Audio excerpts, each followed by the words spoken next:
Oh, this is, yeah.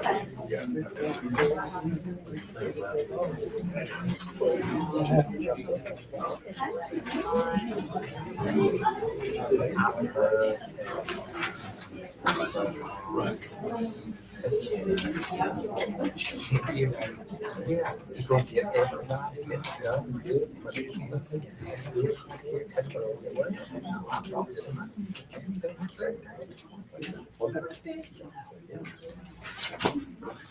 The time, sir?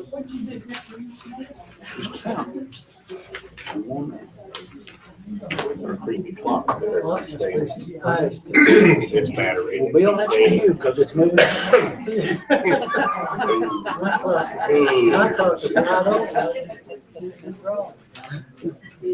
If anybody needs to sign up for public comment, please come down here and do so. Okay, it is 7 o'clock. I will now call the meeting to order. At this time, we will have our pledge of allegiance. Everyone will please stand.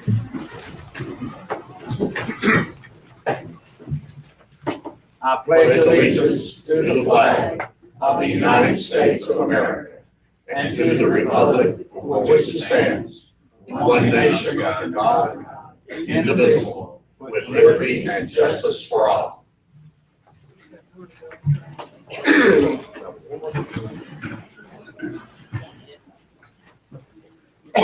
And at this time, we will observe a moment of silence.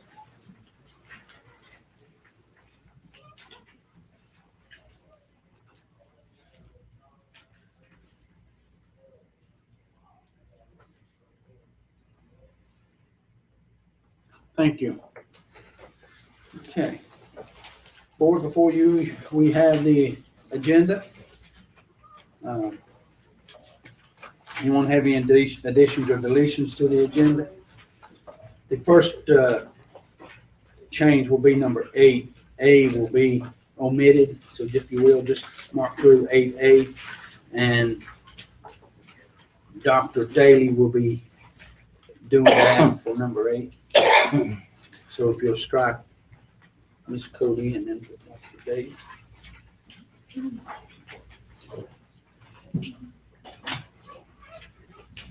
Excuse me. Any more additions, deletions, changes, anything? Chairman, I move that we approve the agenda as admitted with 8A being removed. Okay. I have a motion to approve the agenda with the changes which were stated by Commissioner Gentry. Do I hear a second? Second. I have a second by Commissioner Rice. All those in favor, raise your right hand. All those opposed, likewise. Motion passed. And approval of May 10th, 2016 minutes. Anyone have any corrections to the May 10th minutes? Do I hear a motion to approve the minutes? So moved. All right. I have a motion by Commissioner Rice to approve the minutes. Do I hear a second? Second. I have a second by Commissioner Gentry. All those in favor, raise your right hand. All those opposed, likewise. Motion passed.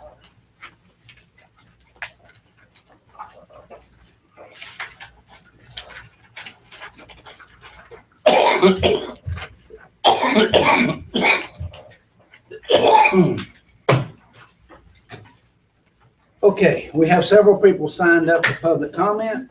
So if you would, when you come up, please state your name. You will have a 3-minute limit on your time for speaking. Please refrain from any public outbursts during this. If you would, please make sure your cell phones are turned off.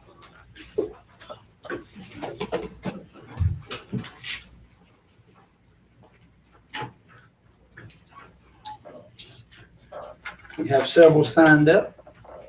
The first person will be Candid Askew.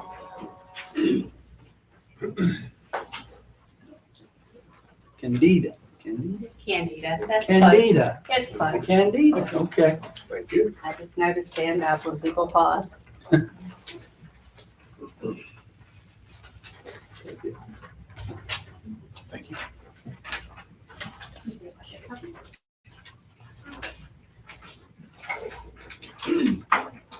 Hi, my name is Candida Askew, and I live in the Spring Creek community. First, I'd like to start by saying I truly appreciate all the volunteers in our Spring Creek community. The argument to keep the fire tax as is not an attack on the individuals of the fire department. It's about what is needed in the community. Spring Creek Fire Department stated that they are simply asking for a modest tax increase, about 150% increase, which will help bring them closer to what other fire departments are already receiving in their communities.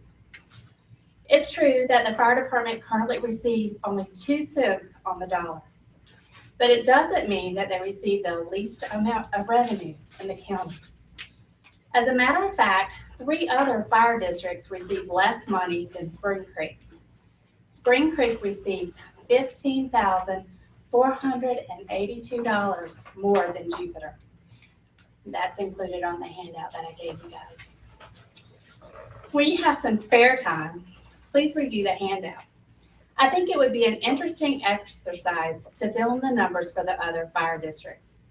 Then divide that number of calls by the fire tax revenue to see what the spend per call is. My guess, without knowing the actual numbers, is that Spring Creek will have the most money to spend per call. To suggest Spring Creek needs more money to bring them closer to other fire departments doesn't make a lot of sense to me. Spring Creek Fire District doesn't have to support the same infrastructure that other districts do, such as an elementary school, a middle school, a high school, a university, factories, and an interstate, just to name a few. Instead of making the case to increase the fire tax to bring them closer to other fire districts, why not tell us what equipment and funds are needed and why those funds are needed? There's a big difference between want and need. My back immediately goes up when I hear other kids are, stop right there. I don't want to know what others need. I want to know about us. Spring Creek is a very small community. To increase our taxes by even just a few cents is a burden to many. I understand to some, it's only adding a few small dollars. I think the term used is the increase is equal to the cost of a tank of gas. That's true for some, but when you own a fair amount of land, it's more like increasing by amount of a car payment. I'm talking an Expedition, not my little Corolla. I don't know about you, but that's a lot of money to me.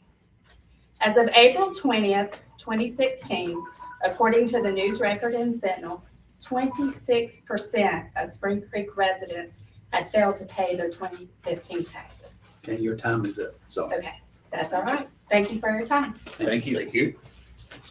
Sue Keener.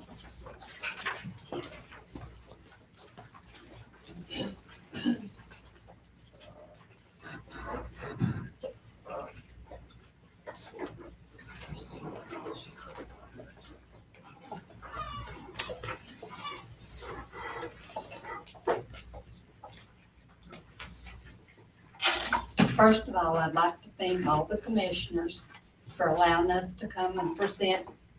We have a fire tax petition, and it's like 450 households in the Spring Creek community, approximately. And we've got 248 signatures that says that we can't afford extra taxes for our community because we do not see the need and we don't know what the need is because we're never told. I thank you for your time and I appreciate y'all. Thank you. Does any of the board want to see the petition? Do we retain those? No, you don't. You can't have these petitions. So if you want to see them, that's fine. I'd like to see it. Okay? Thank You're welcome to see them, but Thank on the back. And if there's any question of any person that's on that signature, you can feel free to call them and they will give you more of an earful than I have. Russ Sprague. Commissioners, ladies and gentlemen in attendance, my name is Russ Sprague, and I'm the president of the board of Spring Creek VFD. On this Monday past, you gentlemen of the commission had a financial meeting. Our board has had similar financial meetings to develop a plan for the future of our VFD. Like you, we sat around a table, analyzed our position, looked to the future, and we came to a consensus of what that future should be and what we needed to do to attain it. At one point in that Monday meeting, after Mr. Gilliam had gone through some fund balances, he commented very softly, "That isn't very much money." At every meeting, when we look at our financial position with a 2-cent fire tax, I also say that isn't very much money. For 35 years, our department has been dedicated to acquiring the equipment needed to meet the 140 emergencies a year to which it responds. We now need to start replacing the equipment that so many have worked so hard over so many years to acquire. We have 2 trucks over 30 years old and 2 more well north of 20 years old. Replacing them will have to be done, and it will involve many dollars. It will be cheaper by orders of magnitude to do this as part of a plan rather than reacting to equipment failure. Our personal protection equipment, turnout gear and air bottles are at their age limits. We cannot and we will not send our firefighters out with protective equipment that may not protect. In this cycle, we're going to have to replace 24 sets of both at a cost of over $4,000 each. How will this tax increase benefit the community? A part of our plan is to use some of that money to make the improvements needed to lower our department's rating from a 9 to a 7. Why do this? 2 reasons. 1, a department with a 7 rating has a superior firefighting capability to one with a 9. 2, the Office of State Fire Marshal indicates that the fire insurance protection from this change will decrease by $50 or more per $100,000 of value. Our plan is to return some of the tax increase revenues back to the community through lower and reduced insurance rates. The net effect to our community members will not be a fire tax rate of 5 cents, but one lower, maybe much lower. And let me say this again, better fire protection. I humbly request your votes in support of the Spring Creek VFD. Thank you all.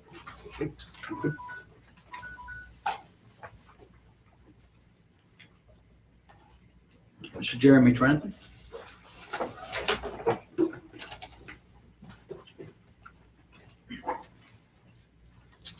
Thank you, gentlemen, for letting us come by this evening. We're a little bit scattered this evening. We've got several out doing fundraising things tonight at the rally in Hot Springs. You're welcome to come down and help any night you like. So we appreciate that. As we're talking here, I was sitting there trying to think about how many classes that I took in this very building over the last 20 plus years in the fire service myself, and it's been a lot. And I've had a lot of my folks in the same position. We're asking for this increase, as Russ said. We have a plan for equipment. As you know, that's what it's about in our business. Although the departments run on the same equipment as we do. Our difference is about 4 departments in this county have Appalachian Trail. We have almost 15 miles of that thing, and that makes some of our equipment and some of our training a little bit more diversified. We train around 2,000 hours a year, at least, for the last 2 or 3 years now. So that's just some of the things that we've been doing. We would like, as Russ said, we want to do this so that we can give back to the community after we get up to where we can purchase the equipment to make the 7, to attain the 7. The savings will be more probably than a lot of folks would. Some folks, let me say, would probably pay in taxes with the increase. So I'm not an insurance agent whatsoever, but a lot of the insurance folks that I've personally talked to, they're saying in effect of 30 to 40% lower inside the insurance district at a 7 rating. It's just some, not all, and it'd be up to whoever your person is. Folks, what this is about, above all of this, is human life. That's what we're talking about here. We're not talking about votes. We're not talking about politics, any of that stuff, even the money. It's all about human life and how we protect it and how we take care of those that we serve. That's what we're here for. That's what we'll continue to do as long as we can. And we want to thank you for that. We hope that you can see fit to help us out. We appreciate all you're doing for us. Forrest Stavish.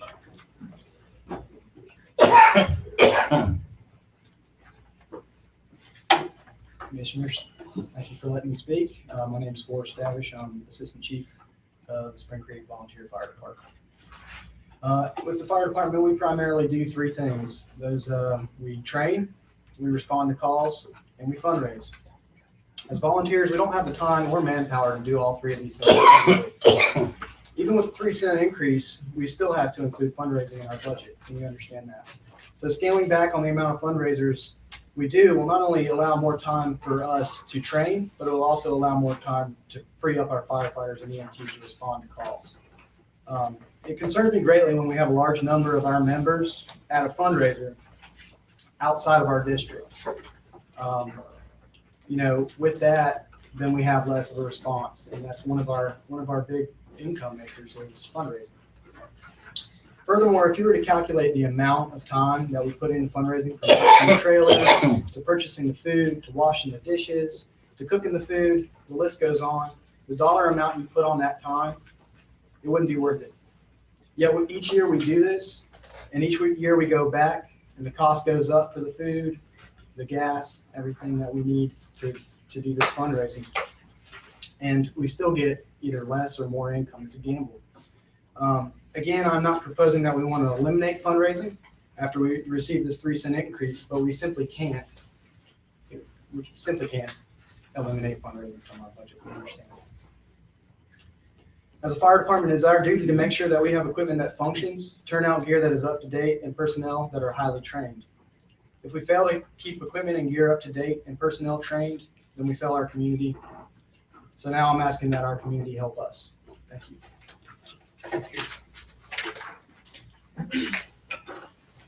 Laurie Barton.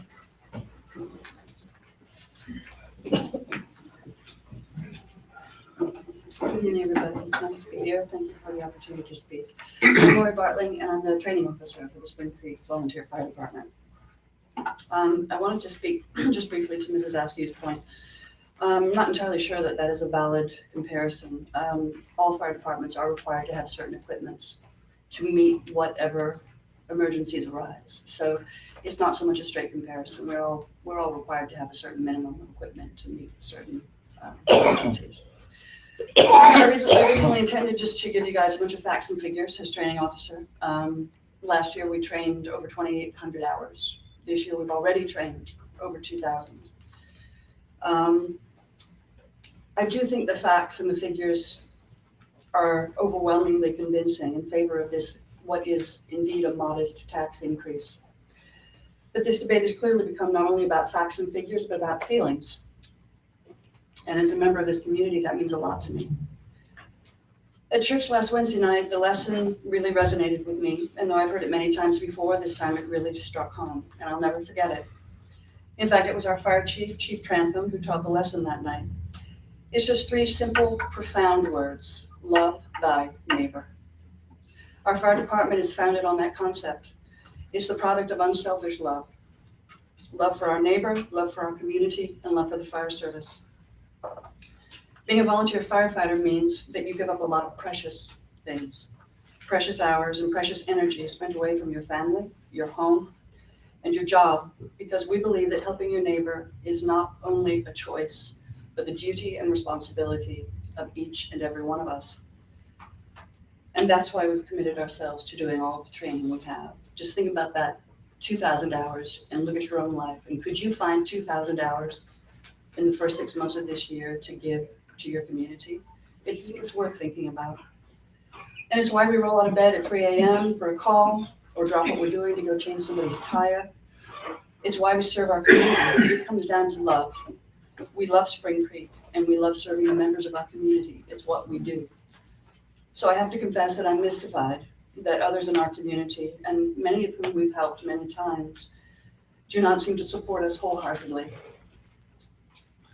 We're volunteers. Volunteerism is a huge commitment, and that commitment comes from a strong desire to serve our community.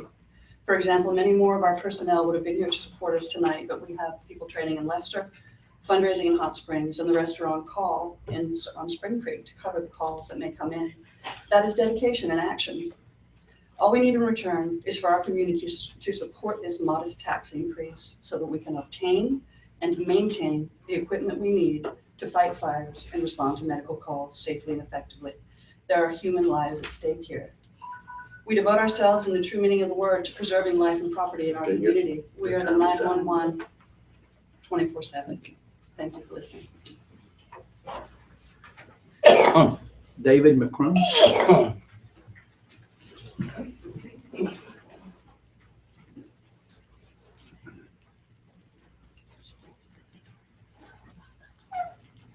Commissioners, thank you.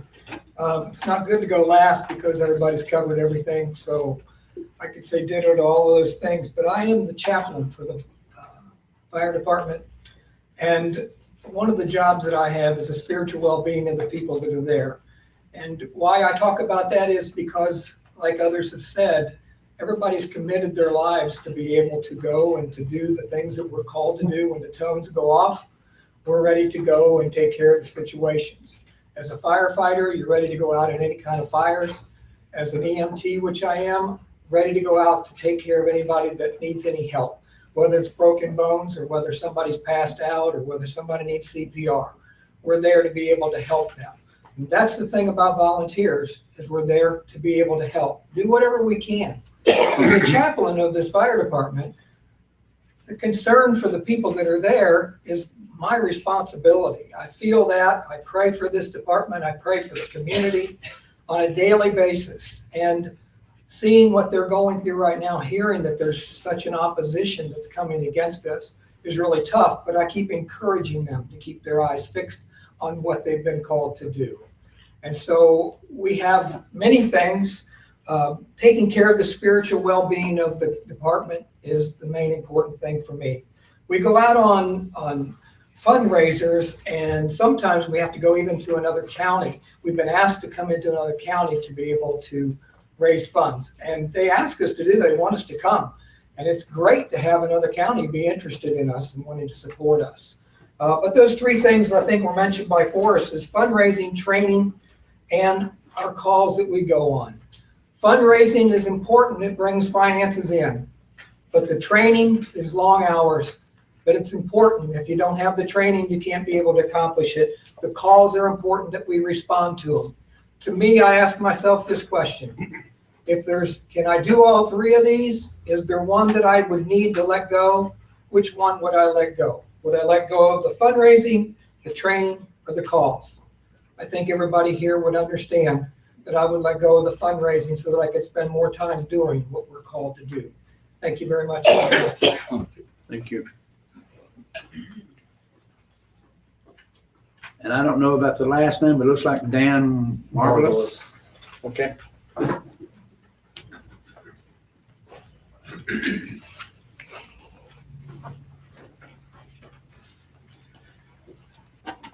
want to thank you for the opportunity to speak tonight. I would like to address the prospect of the sale of the old Marshalltown Jail.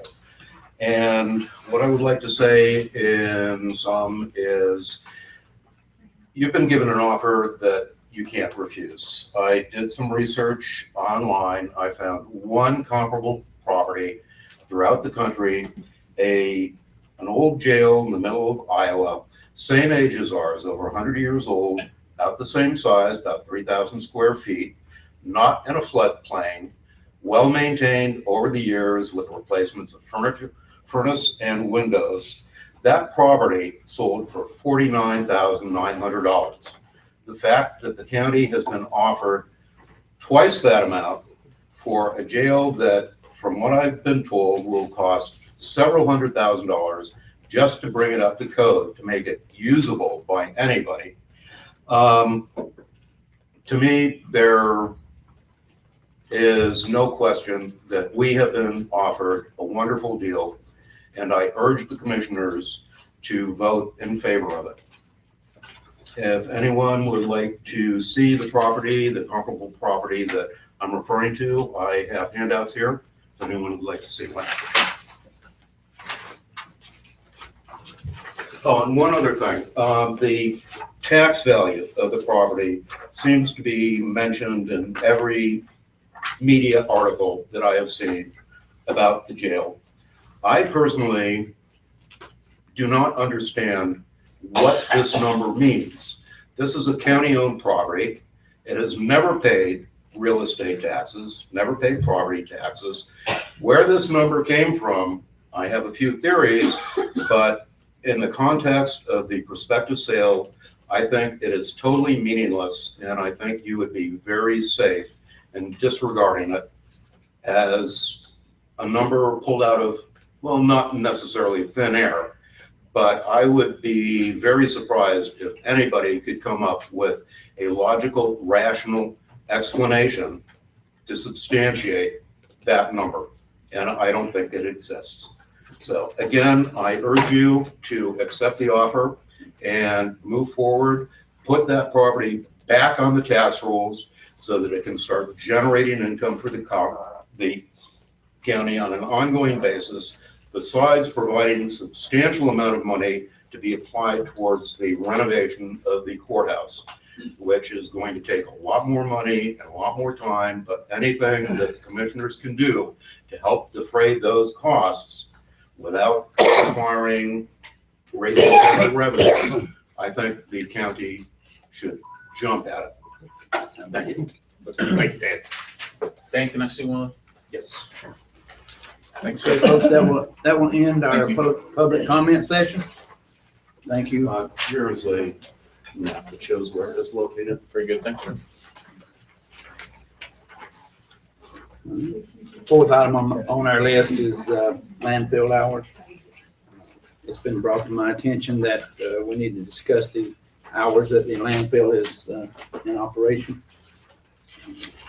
Back some months ago, we decided that we would try a trial period on opening on Saturdays. So the landfill itself over there on the road going toward Redmond has been open on Saturdays.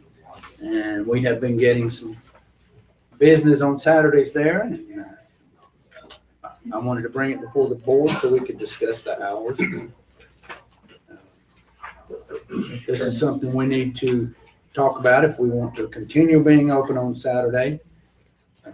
Like we had discussed previously, we were going to do it for a while, and I wanted to bring it up again now because here we are pretty much in the middle of summer, and we need to look at everything from what's it costing the county to be open. Is it beneficial? And my opinion on it, every single person sitting in here has paid for a disposal card or dump card, as some of y'all refer to it. Being open on Saturdays is something that, to the taxpayers, it's your benefit. Not only is it your benefit that it's open on Saturday, but also you pay for the card that is for the operation of the landfill. So therefore, I feel like it's best that we keep it open on Saturday in order to be available for our taxpayers to use. And once everyone in the county gets a little bit of knowledge of it being open on Saturday, you may not use it but once or twice a year. I don't know. You may use it every Saturday. It may be beneficial that you come on Saturday instead of go during the week. I like the idea of it being open on Saturday because I like to offer that to the taxpayers of the county. And I'd like to have input from the board on what their take is on this and what we're gonna do. Mr. Chairman, I want to make sure y'all saw in the notebook I gave y'all tonight, there's a sheet on the far left side that just shows usage, that sort of thing. It's in the small notebook in the back there.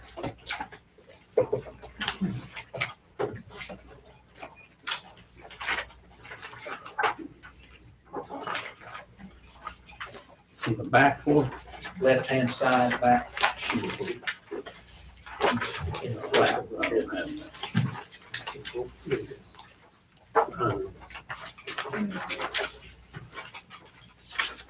Oh, thank you. Thank you. I didn't know that. So this kind of goes along with what I was saying. It tells some of the figures that the cost of the trial period,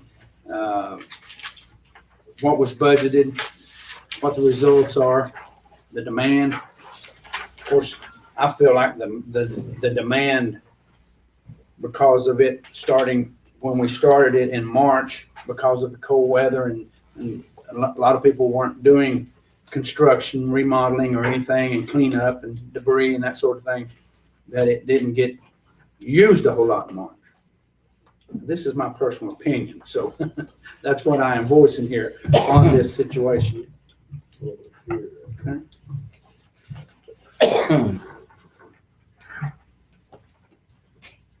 Commissioner Rice, you have looked at this extensively also. I have not seen what Forrest was referring to until just now, but when we originally talked about going to a half-day operation back 3 or 4 or 5 months ago, our agreement, as I understood it, was that we would simply pay for this by basically adjusting the hours of some of our team at the landfill for the 40-hour period that they were needing. In other words, the net increase, if we do this right, and I would authorize, as one commissioner, I would authorize Forrest to be the person to do that right, to make sure that there's a zero net cost. Because I visit the landfill quite often. We probably have a lot of trash in my house, but that's beside the point. But the point is, I see this as a win-win for everyone. If we can get an extra half day, in other words, if we can keep the landfill open for 5.5 days for the cost of 5, to me, that's a no-brainer. I think it's something we need to do. And the other thing, for people like myself who work outside the county, I leave home before the landfill opens. I get home after the landfill closes. My only opportunity to go to the landfill is on Saturday. And the last thing I will say is the TVs and electronics that we now are accepting at the landfill, that would give folks in the outlying areas an opportunity to carry their TVs, computers, and other electronic equipment over to the landfill, which again would allow them to do that on that half day on Saturday. So to me, it's a win-win-win. I see no loss, no anything. I understand the numbers, the net cost, you know, and this information looks like it's about $1,400. I think with just a little more tweaking, we can get that down to 0. Pretty simple. I think we can get that down to 0. That's all I have, Mr. Chairman. Mr. Chairman, just looking at these numbers, and Forrest, correct me if I'm looking at these incorrectly. The average daily use, since we have been operating now some 13 Saturdays, is the first Saturday was a little larger than the others, but basically, it's very close for half a day what the traffic is on a regular day. So for the amount of time open, we're getting about the same traffic flow as we would get any other day. And if you look at the average weekday customers for the entire year, 6/1/15 to 6/22/16, those numbers are within literally three of an average daily use, not including Saturday being open. So we're actually getting some legitimate additional use.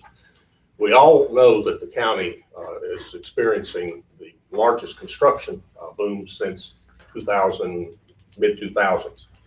And I have talked to a number of the builders, part-time folks, and others who work, and particularly people that do their own work and work on the weekends and need a place to come and to dump that stuff, because the weekends are the busy time with tearing stuff out and remodeling.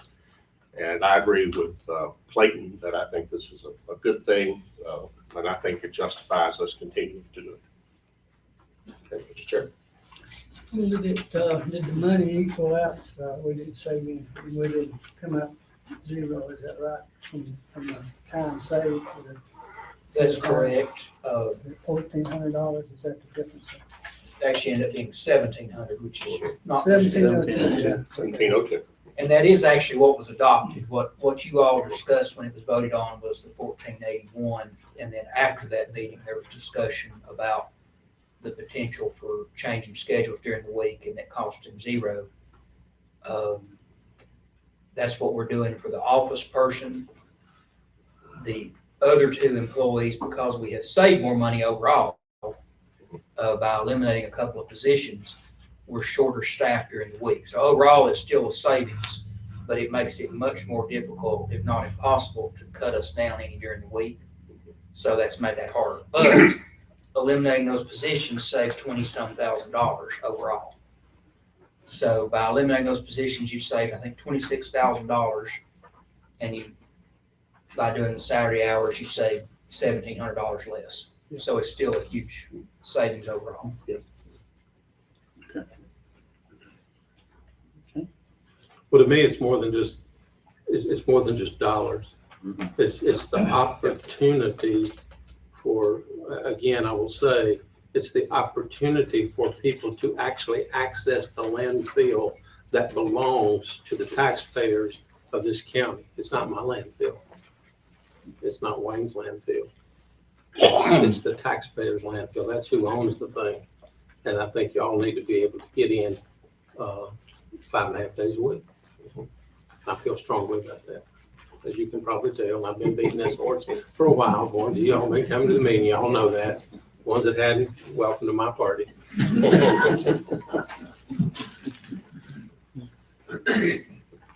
Any more comments? Do you think we ought to give it a little more time, a little bit? Yeah, I'm in favor of giving it more time. Yeah, that's what I like to do. To continue. All you're gaining there is demolition and electronics, is that right? Well, I'll give them some break too. Well, the rest of the landfill operations are open on Saturday.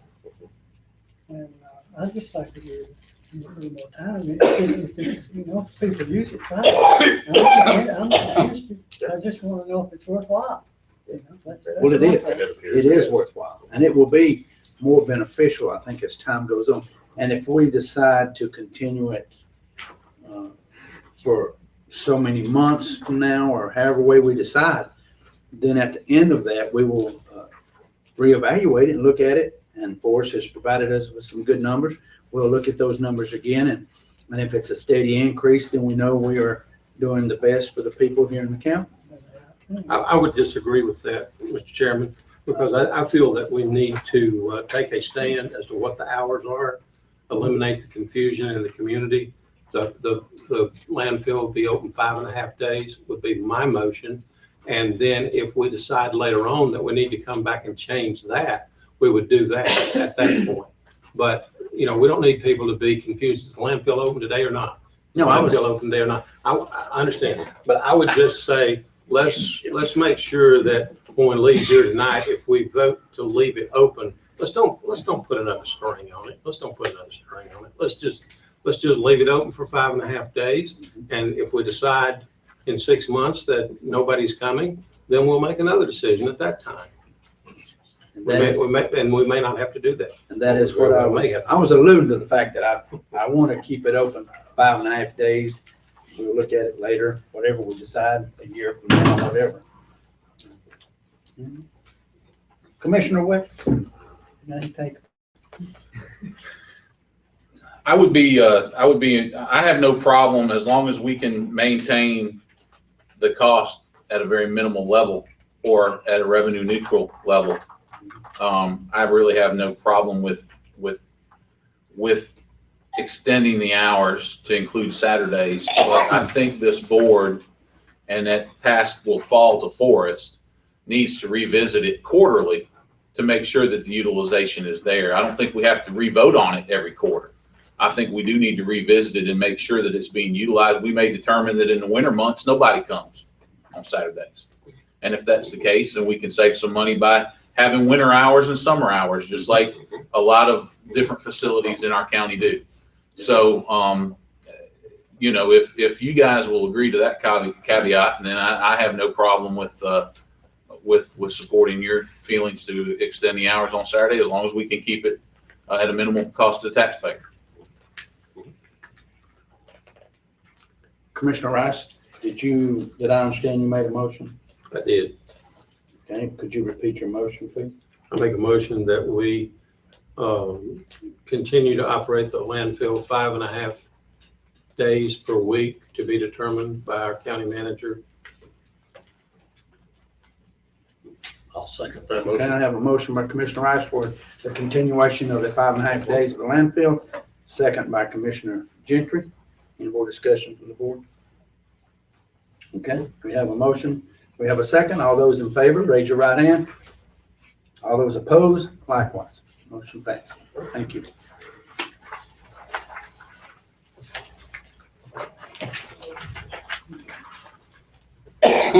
Okay, Forrest.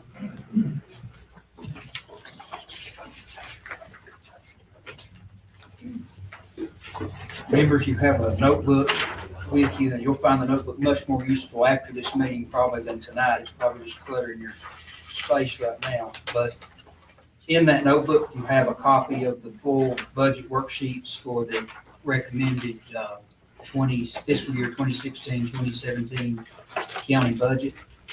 You also have in the tab on your left, you folder, you have a spreadsheet that shows every expense for every department in the county offset by any revenues we receive from grants or the state or anything that's not county dollars.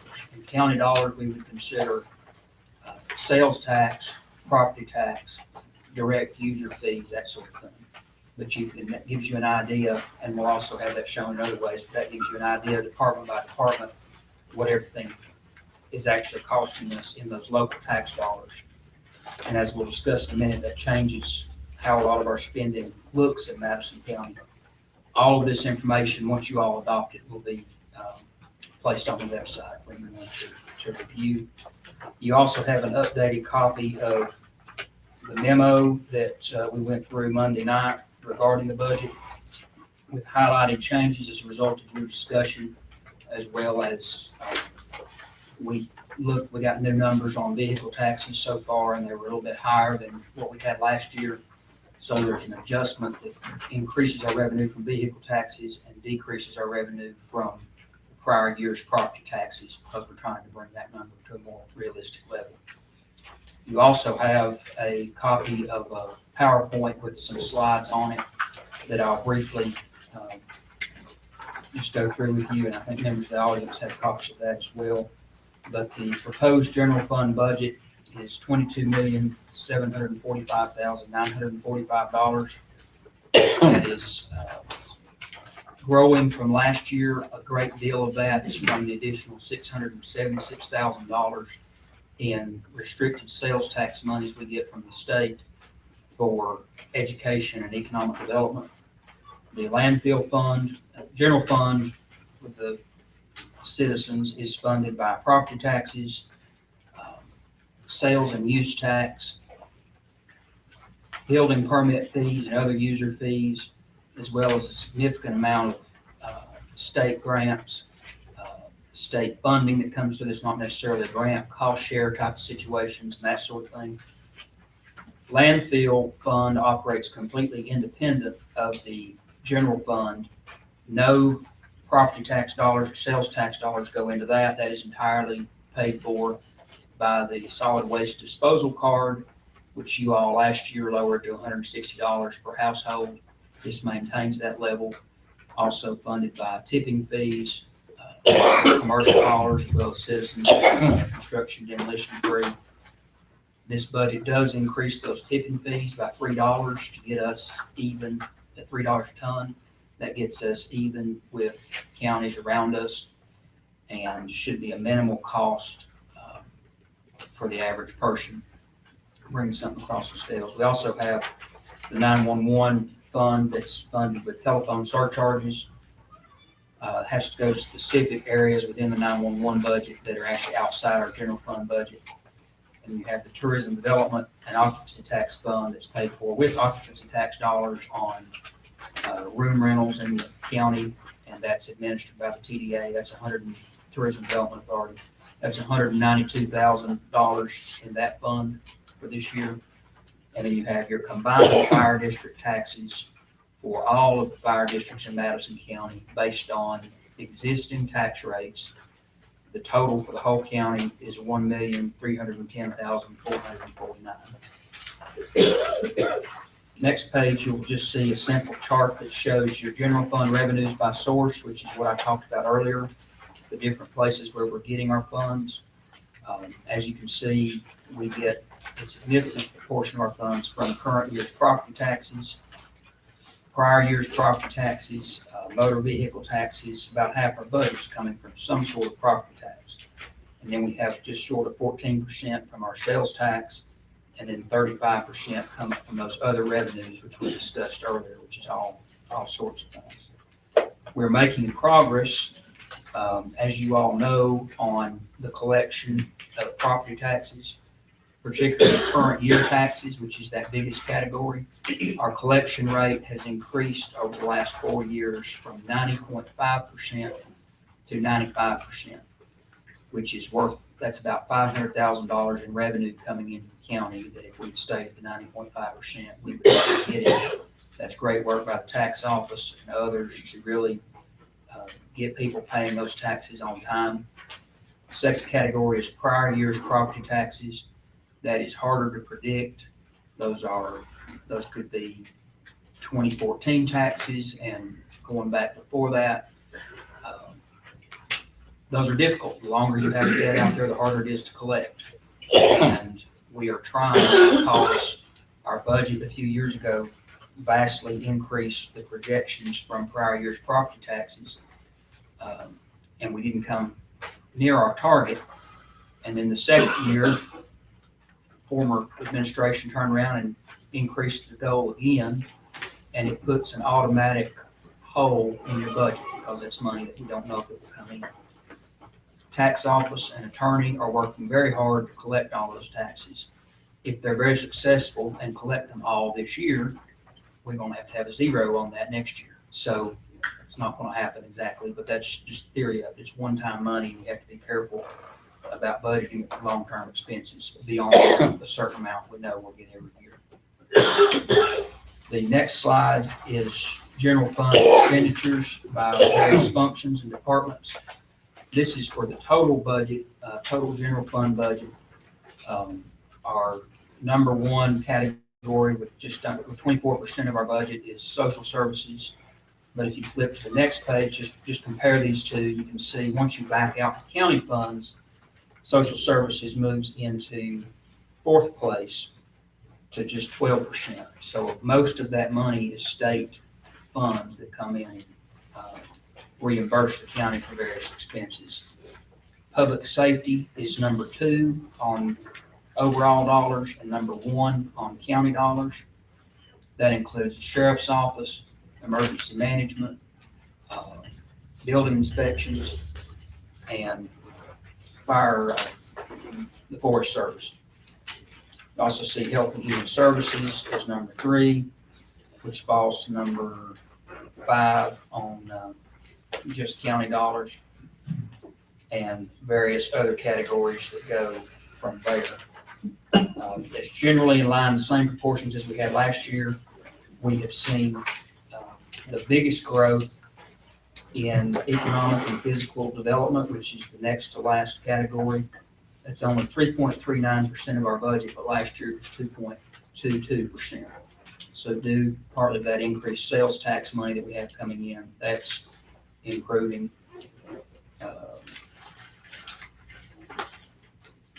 And we also have education staying about even with last year.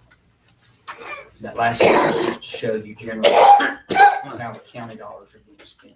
And finally, the last sheet, the bar graph, shows you our historic trend on our budget revenues and expenditures wise. Up until the current year, it's the actual spent. The blue column, blue bar is actual revenues and red is actual expenditures. Most years we have brought in more than we spent. There was an unfortunate exception with fiscal year 14-15.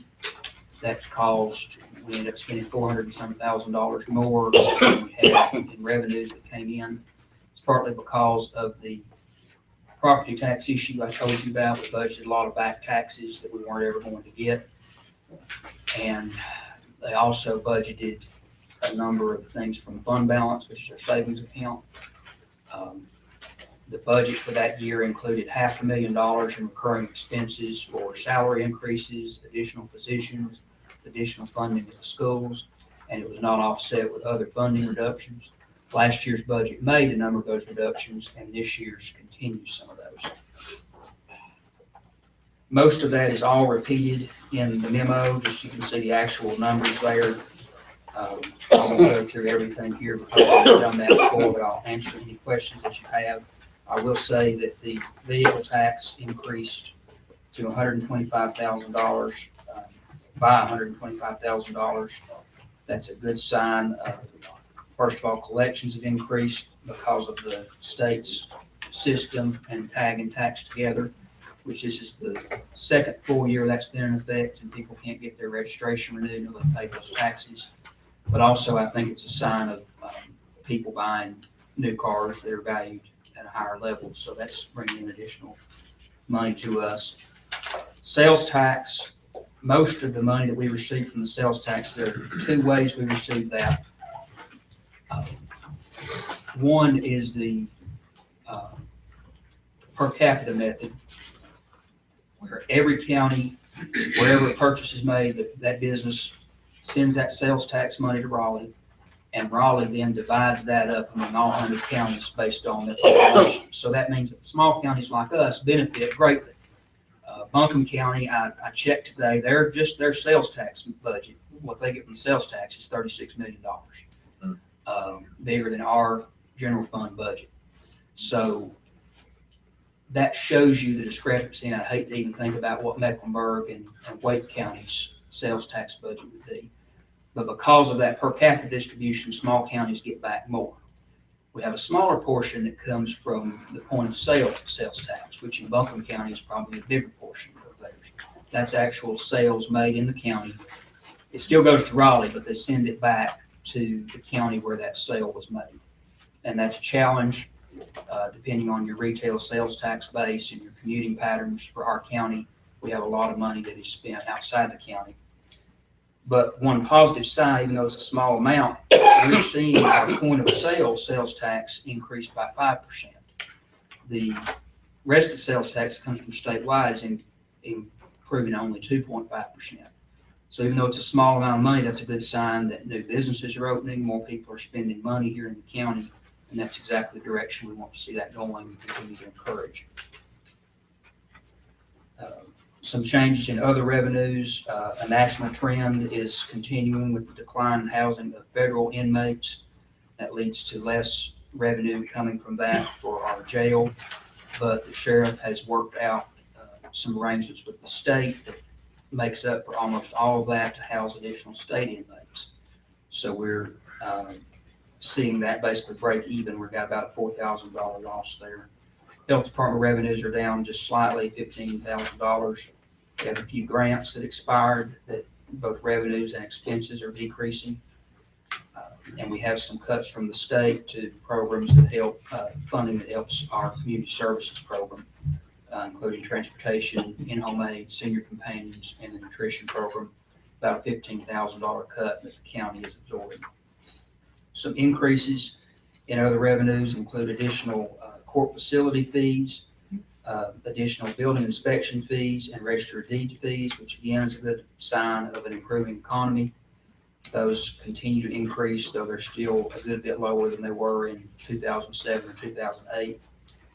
We also have, as a result of your decision the other night, $26,000 in additional Medicaid fees that will be used to offset an additional 38 hours in increased service for our transportation vans. This will mean no county dollars. We have individuals who have Medicaid, non-emergency medical trips to the doctor and that sort of thing that's reimbursed by the state. We have not had enough vans to take all of that in. We've been covering probably about 60% of them, but we've been turning away a lot of people. So this will allow us to capture more of those dollars and more of those trips, and also allow an additional 38 hours. So the revenue from the Medicaid will be about $26,000, and the expense on labor and fuel will be just under $26,000. The amount appropriated from fund balance is $167,872. That's 58% lower than what was in the current year. That's the county's savings and rainy day fund. And just like our household, sometimes you have to spend from your savings, but it should not be for recurring expenses. It should be for special items and special projects. Beginning in 2014, 2015, because of what we talked about earlier with a lot of increased expenses, those were paid for by drastically increasing the amount of money we had coming from fund balance, which also led to our end of year budget spending $400,000 more than we brought in. Last year, the current year's budget appropriated $401,000 from fund balance, all tied to one-time expenditures or revenue that we already had, like grant money that was already in, and we simply carried it forward, but it has to come from fund balance. This year, we've reduced that to, we have reduced it to $67,000, and then you all voted a little bit more out of that to pay for additional renovations to the courthouse, $100,000 expected to address issues with the heating and air system on the first floor that we need to fix as soon as possible. And depending on what y'all do with the jail later, that may completely offset that, just about. As you can see, the courthouse is mentioned there, and then expenditures. Every county department submitted budgets that held spending in line with the current year. They did a very good job of that. There were some who had required increases from the state. There were things we couldn't control that were beyond anything a department had to do. All of our retirement and all of our insurances, including health, workers' comp, and property and liability, went up $102,000. So no matter how hard, we had people saving, cutting positions, doing all sorts of things, and then we have bills we have to pay that come in, and they sort of eat up a lot of those costs. This budget includes funds for a countywide human resources officer, their salary and benefits. That position would ensure compliance with all state and federal regulations and also work toward a countywide pay scale and performance evaluation system. That's something y'all have talked about for a couple of you for about a year and a half. I've been hearing that priority, and it's certainly unusual for a county our size not to have someone in that position. The maintenance budget reduced due to work release position being eliminated. Sheriff's budget is reduced as a result of the meeting the other night by $87,180, but our school's budget is increased by that amount because we have two school resource officers who have been paid out of the sheriff's budget, but they go to the school every day, and their school, it's a school-related expense, and that money needs to flow through the schools. So we're doing that. They'll still work for the sheriff's office. The school will have a contract with us, and it'll come right back in to pay them. But it makes us a little more honest about our budgeting with what's going to education purposes and what's going to direct law enforcement purposes. State increased medical examiner fees, that'll cost us $21,000. And then at Cooperative Extension, there have been, NC State calls it a reorganization, I call it a cut. They have been moving money different places throughout the state, and they've been requiring, and we've known about this since the fall of 14, requiring an additional portion of agent pay and a couple of other positions they're paid to be paid by the county. The total for that's $20,000. We knew this last year, and we prepared by trying to protect the direct service positions, the agent positions, and made some decisions there that prepared us to basically to increase of $20,000 this year, but it's really not an increase over what was there 2 years ago. We used the one-time savings from the current year to help with the construction projects that we did. Medicaid thing mentioned again on the expense side, which I talked about, transportation. Health department expenses are down $49,000. They have reduced various expenses in various small and large line items, and they have eliminated one nursing position fairly early this budget year. Decided not to fill that position, and that's a significant savings. It's actually a greater savings because we took part of that money and are using it, if you all approve this, to have $31,000 for part-time assistance in the environmental health office to help with well and septic and restaurant lodging inspections. The Department of Social Services budget is reduced by $5,000. They've eliminated 2 positions. They added 1 supervisor position that they needed with those reallocated funds, and made some salary adjustments with those funds. The nutrition budget, due to a couple of different line items, is reduced by $62,000. That includes the elimination of 1 van driver, the only position affected by that reduction. Countywide postage costs, thanks to the federal government, the only time we'll say that, are down $1,800. Salary adjustments countywide are reserved for those positions that have, we did a comparison with other counties and within the county where there were significant differences. We tried to get people in line with, close to in line with other counties and of our size and within our county. And we also raised the county starting wage and the minimum wage that we're paying to employees from $7.70 to $8.15. We had a few people who were at $7.70 and a number of people who were in between the two. So that's a good bit of that increase there. And then $45,000 appropriated to contingency to cover unanticipated needs that arise throughout the year. Sales tax, which with Monday, I was off by, it's just a typo, it's $676,000. Monday we said it was $686. Has to be used for education and economic development. $317,000 of that is going to economic development. That includes the new county planner position, which was hired in December. That includes half of the salary and benefits for our development services director, since half of his time is spent on economic development. It also includes money for marketing the county.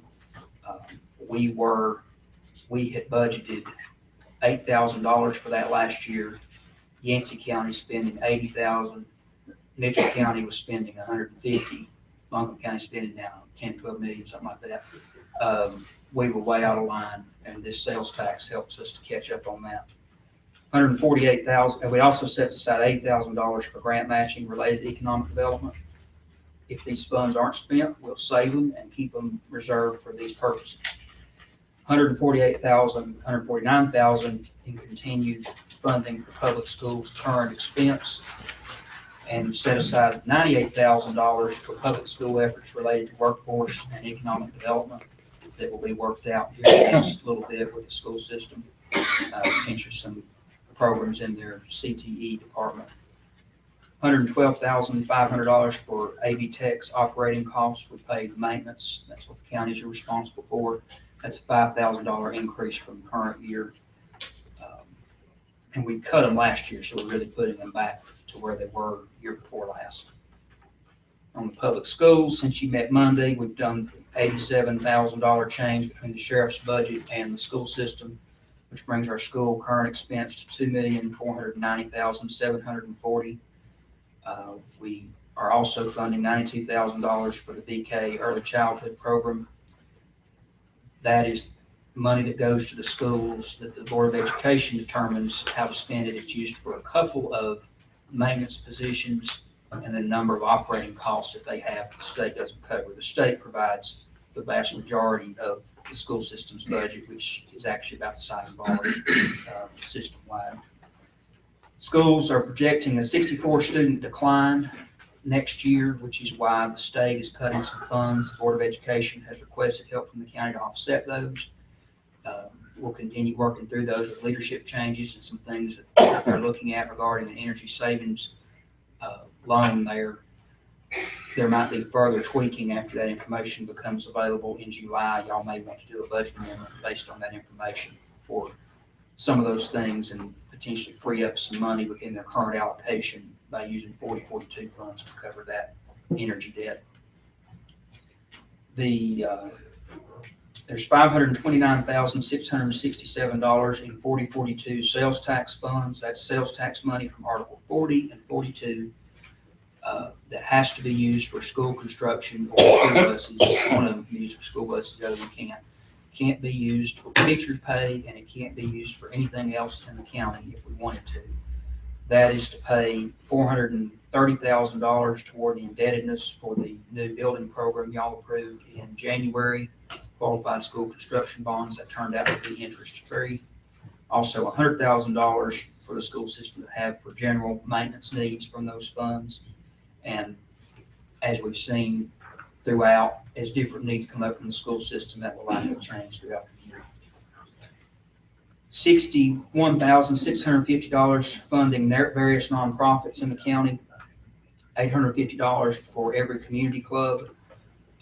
Funds for the Community Club Association to pay for periodic meetings of those groups. Continued funding for Special Olympics. This money uses sales tax money to increase the Arts Council funding back to $15,000 to $10,000. It increases fairgrounds funding from $8,750 to $10,000, also using sales tax money. Maintains the current appropriation for physical legal of $3,000.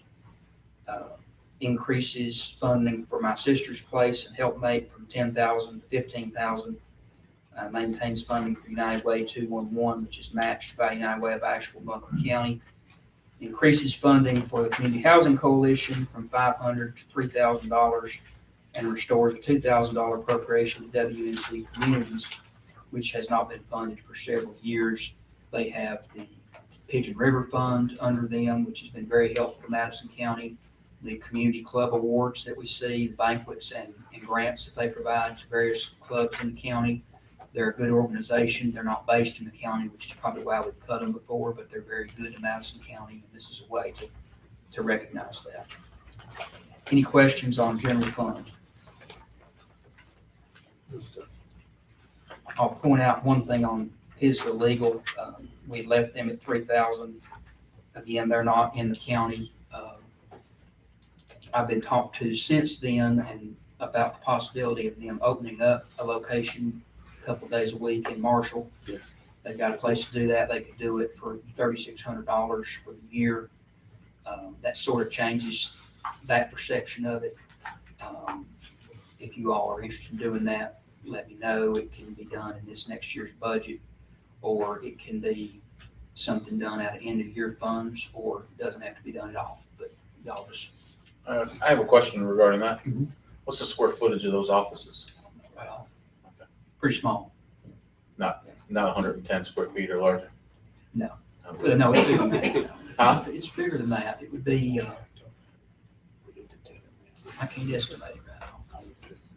Forrest, I would like to, if it's okay with the board, I would like to go ahead and continue and with that, so we can get that $3,600 for physical legal service because of what they've done and what they can do for people here in the county.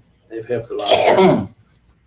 And whether it be financial need or whether it be some sort of other need, they do help a lot of people. And if we had them here in the county, somewhere where the people could see them, visit with them, I believe it would be beneficial to more people in the county. I would like to see us move forward with that, with this budget.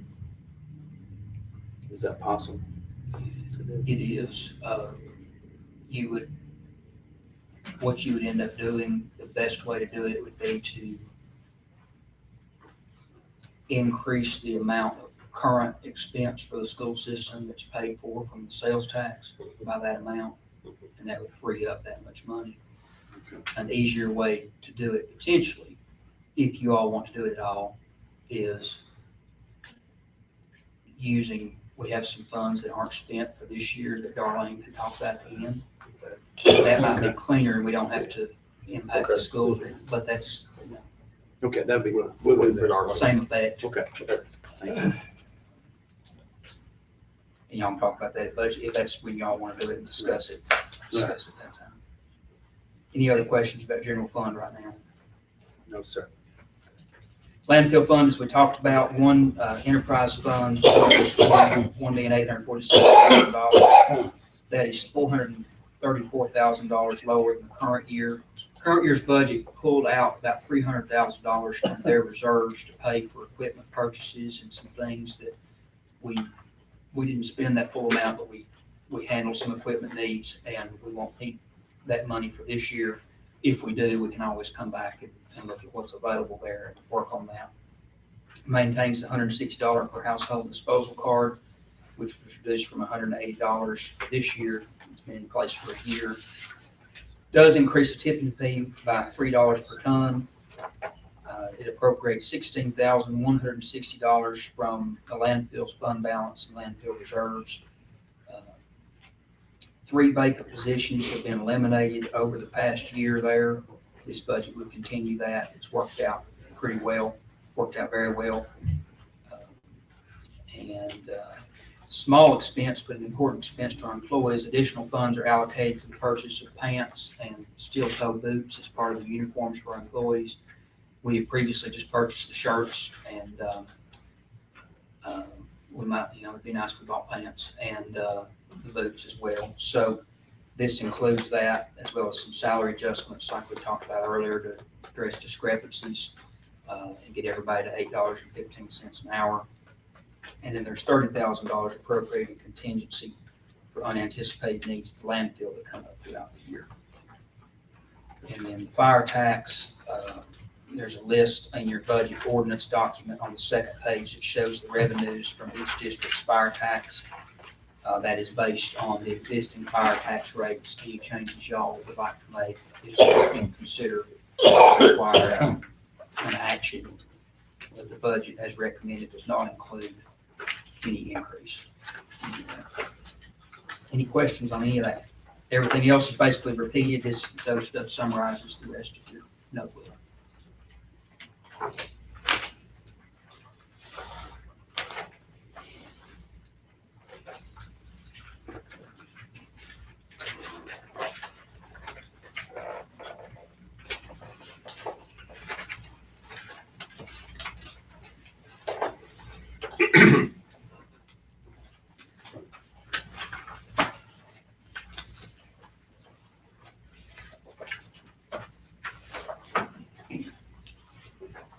Forrest, and looking at the budget as we have discussed in the past,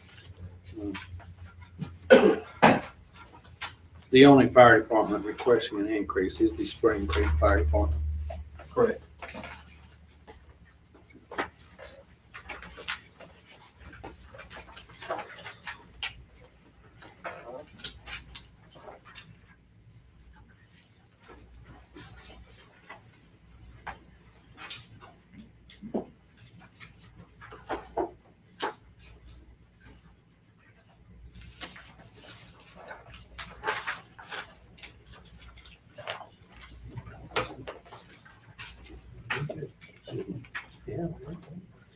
With this request of 3 cents, that's why a majority of everyone sitting here is here tonight, is for this 3 cent increase, either for or against it. First of all, I want to thank each and every one for coming out here. However way you stand with this, I appreciate you coming to give us an idea of what the community is interested in and what the fire department needs and wants. I look at this and I remember sitting down when I had breakfast at your fundraiser on the opening day of trout season with the chief and discussing this with him and going over with him my personal take on this versus my stance as a commissioner. And it's tough to sit here and have to draw a line of, okay, I'm a commissioner, but my personal feeling would be one way, but I'm a commissioner, so I have to look at it as a business standpoint for the county. And I think I asked the chief to have hearings locally to inform the public on what the 3 cents would be used for, why it was needed, because 3 cents don't sound like a whole lot if you're talking about pennies. But when you calculate that out throughout the area there, and you have 450 households there, the 3 cents, in my eye, could be detrimental to some of them on their taxes. That's a situation that I wish you would have made the public more aware. I feel like the public was not aware of the 3 cents and what it would be used for. That concerns me because I've had phone calls from both sides, for and against. It's tough. All my 3 years as commissioner, I don't think that we've ever had any group or groups of people come before us in favor of it and in opposition of it. So it's a pretty tough situation because, you know, you've got quite a few people want it, quite a few people don't want it, but yet, you know, is it because it's 3 cents? If you would have asked for a penny, would it have been better? Maybe, maybe not. It's just what the people over there want. And in my opinion, I see that a majority of the people over there are not in favor of a 3 cent tax. Yes, the fire department is, and yes, all the members of the fire department are, and rightfully so. I expect you to be in that position. But as far as the taxpayer goes, I wish there would have been more to get the word out, not just sticking a flyer in a mailbox or calling somebody on the phone. Have several meetings at the fire department, whether it be 1 a month, 3 months. That's when I was aware of the 3 cents was at the breakfast that morning. That was I believe the first weekend in April. I would have liked to have more time to talk to the people, talk to the fire department, and try to figure out what's best. Looking at the amount of fire tax revenue, if you ask for 1 cent and you received 1 cent, then that would put you up more than half than what the rest of them are. And I hope whatever the vote is tonight on this, regardless if it's for or against the 3 cent tax, that everyone in Spring Creek can go back, get along, sit down, talk about it, and come to some sort of an agreement for if it doesn't pass, okay, what do we do to get more money? But if it does pass, okay, what do we do with the money? You know, and let the people say, okay, this is what we need to do with 3 cents, or this is what we need to do if we didn't get it. This is what we need to come to a happy medium. I feel like there's a lot of people over there that want it. A lot of people don't want it, and there's some animosity among the group, and rightfully so. I mean, not everybody's in favor of a tax increase, and that is basically what we're looking at here is a tax increase. So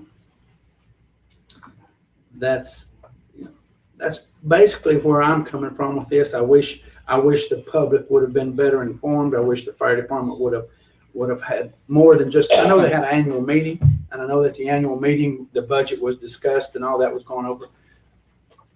But I wanted everybody in the county to be able to sit down with the fire department and tell them what or why you were for it or against it.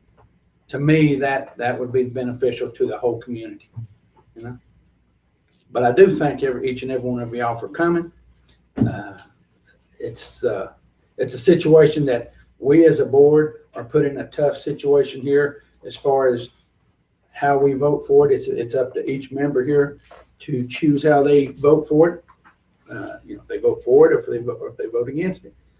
And I just want everyone in Spring Creek to know that I support Spring Creek. I support the fire department. But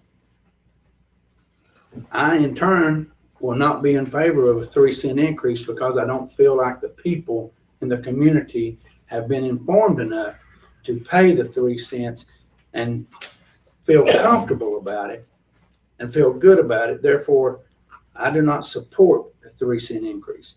I might have supported less, but I also would have wanted the fire department to get out and work a little harder on explaining to people what the money will be used for. I know you're on the Appalachian Trail. I know you get calls based on that. I know this could be a situation that there is a life involved. But as a commissioner, I have to look at it as a standpoint as a commissioner and the business standpoint of the operation of the county. And therefore, I will be in opposition of the 3 cents. Thank you. Mr. Chairman, if I may, I would like to ask our attorney, because I've been asked a number of times, Mr. Laws, if we can put this on the ballot and have an up or down vote as to what, yay or nay, fire tax, no fire tax. What is the law on that? Mr. Ross, the statute's real clear on a fire tax. In order to establish a fire tax, let's go back probably 15 or 20 years ago. In order for the commissioners to even assess the property in a particular township a fire tax, there has to be a referendum voted on it. That referendum comes from a petition that is presented to the commissioners saying we want to be considered for a fire tax. I think that percentage now is 35% of the voters. And then once you get that, then you send that out to a referendum. There are 2 ceilings that could have originally been set, one at 10 cents and one at 15 cents. And that is a ceiling, which is the maximum that can be charged.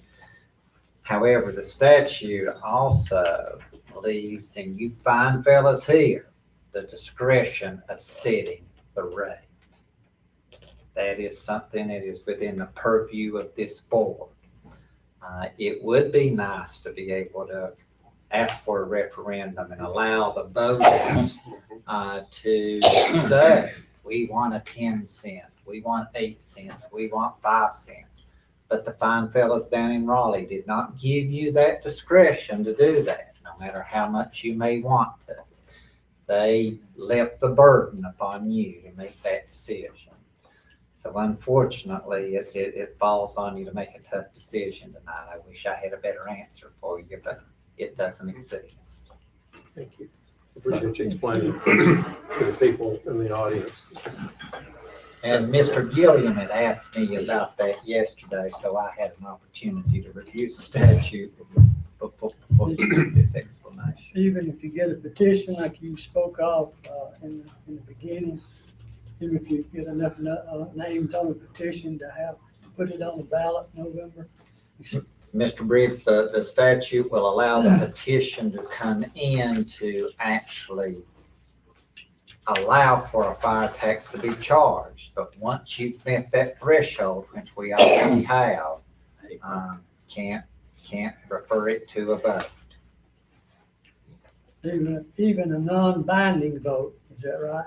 Even a non-binding vote, because what you would be doing by sending it to a referendum, you would be saying that the county had the authority to order the Board of Elections to call an election to do that. And unfortunately, Raleigh didn't give you the ability to call that election. No matter how much it may sound like a good idea, You just don't have the authority to do that.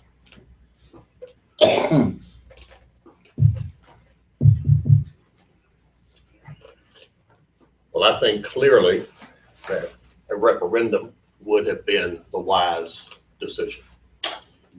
People ought to be able, as a group, as a community, to come together and decide what they want to do and what is in their best interest.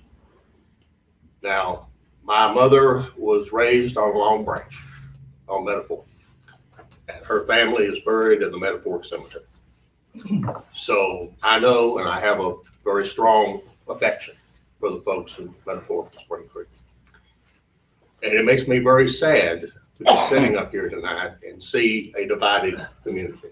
I agree with Wayne that I think that is the more serious issue here. I don't know all of the dynamics that have gone on to create that division. But as a community, you are wonderful people. I know a lot of you. You're good people.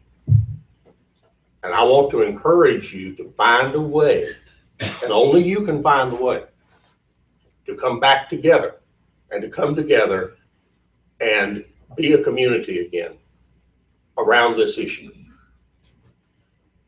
We've all discussed why we asked Forrest, why we asked the attorney, because we felt that the referendum was a wise thing to do. Now, we're left with no option except to have to vote on this, but you have the next option regardless of this vote. This is one cycle. We'll be right back here again next year. And I would encourage you to find a way to come as a unified body. We want to provide the services for the folks of Metaphor and Spring Creek. But we also want you folks to be invested in that process. It's your community. And you, and I'm not trying to preach a sermon here, I know it sounds like I am, but to come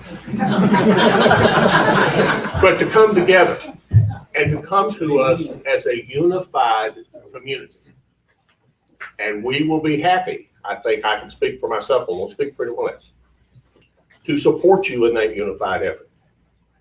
But in a divided effort, in my heart of hearts, as much as I love all of you, I cannot vote in favor of a tax for a divided community. Come united, and we will revisit. But as Wayne has said, we have a collective responsibility that we all take very seriously. And so I reluctantly will not be able to support the tax increase, but I want you to come back next time united and present to us what you really need as a united community. And we will do our best to represent you there. I pledge that to you personally. But tonight, I cannot, in my heart of hearts, vote for that tax increase.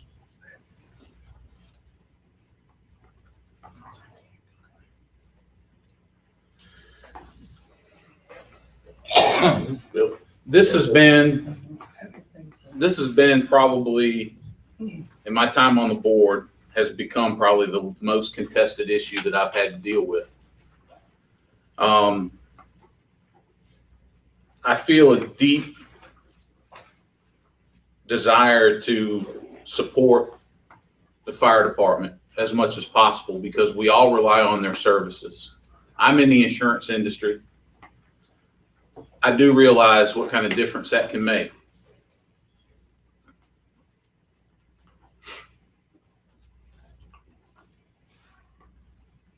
It's very difficult to see the division in the community.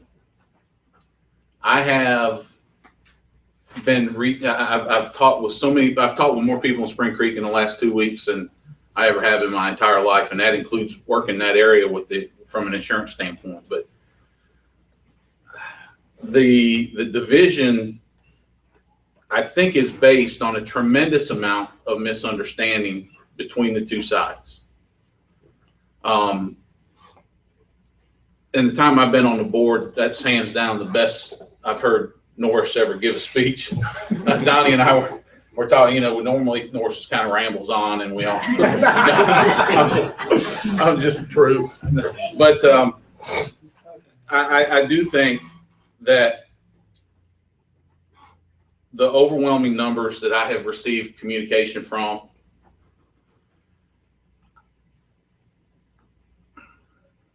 it's incredibly difficult for me to support a tax increase at this time, and I cannot do that. And it hurts me to say that because I've got friends with the fire department, and I want to support you guys. And I want, genuinely, I want to be, if you'll allow me to be, I would like to try and be a catalyst to bring you two sides together so that when you come back to us, we can have a unified front. We can have an understanding within the community, and we can get you guys the tools that you need to improve your services and your product down there. It pains me tremendously to say it, but I would have to, at this time, based on the numbers of the people that have reached out to me, I would have to vote no against tax. And I'm sorry. I'm sorry to the fire department, and I'm sorry to the members of the community that there's a division, and anything I can do to try and heal that division, I reach out to you sincerely, and I would like to be a part of that if you would allow me to do so.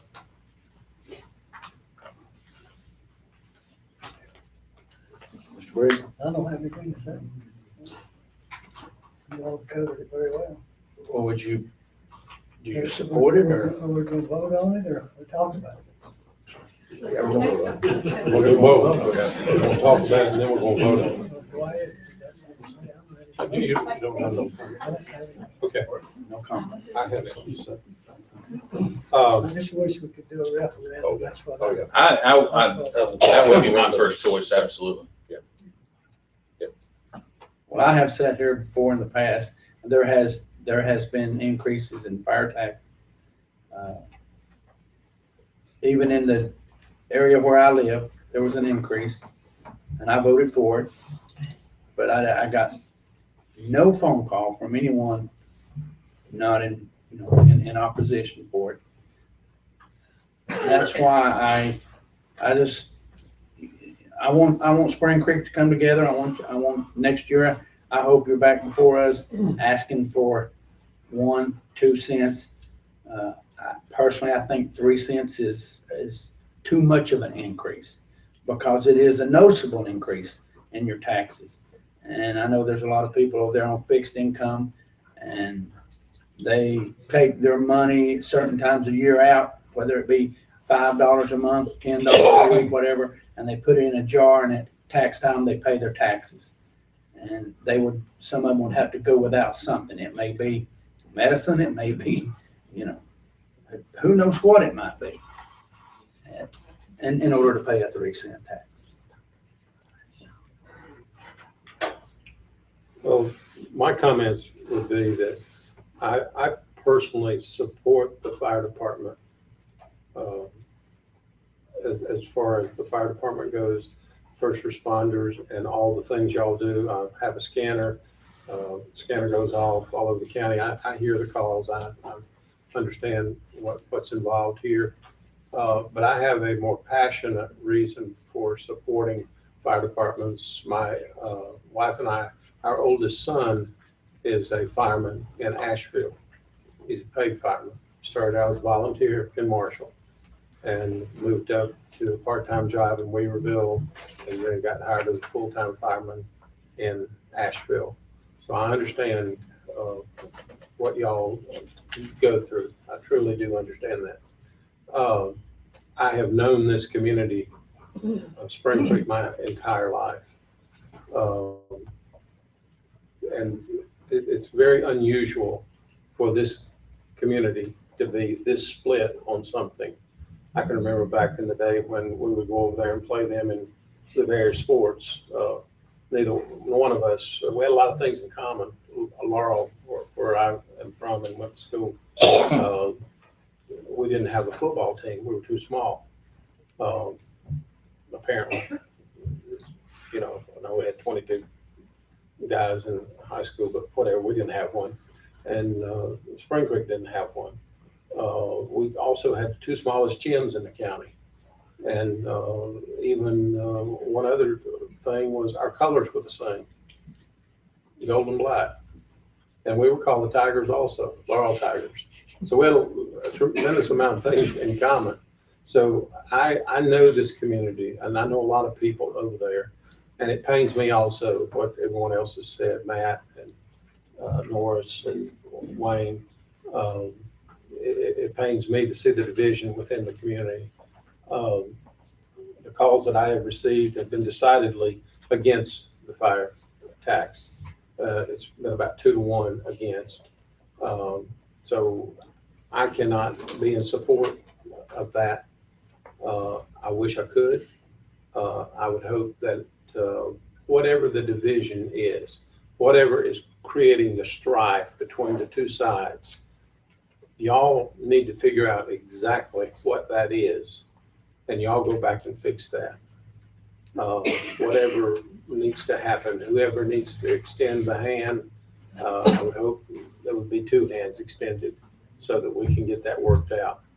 But based on what I feel is a majority of the citizens of the Spring Creek community, I would not be able to support an increase in the fire tax. I'm sorry.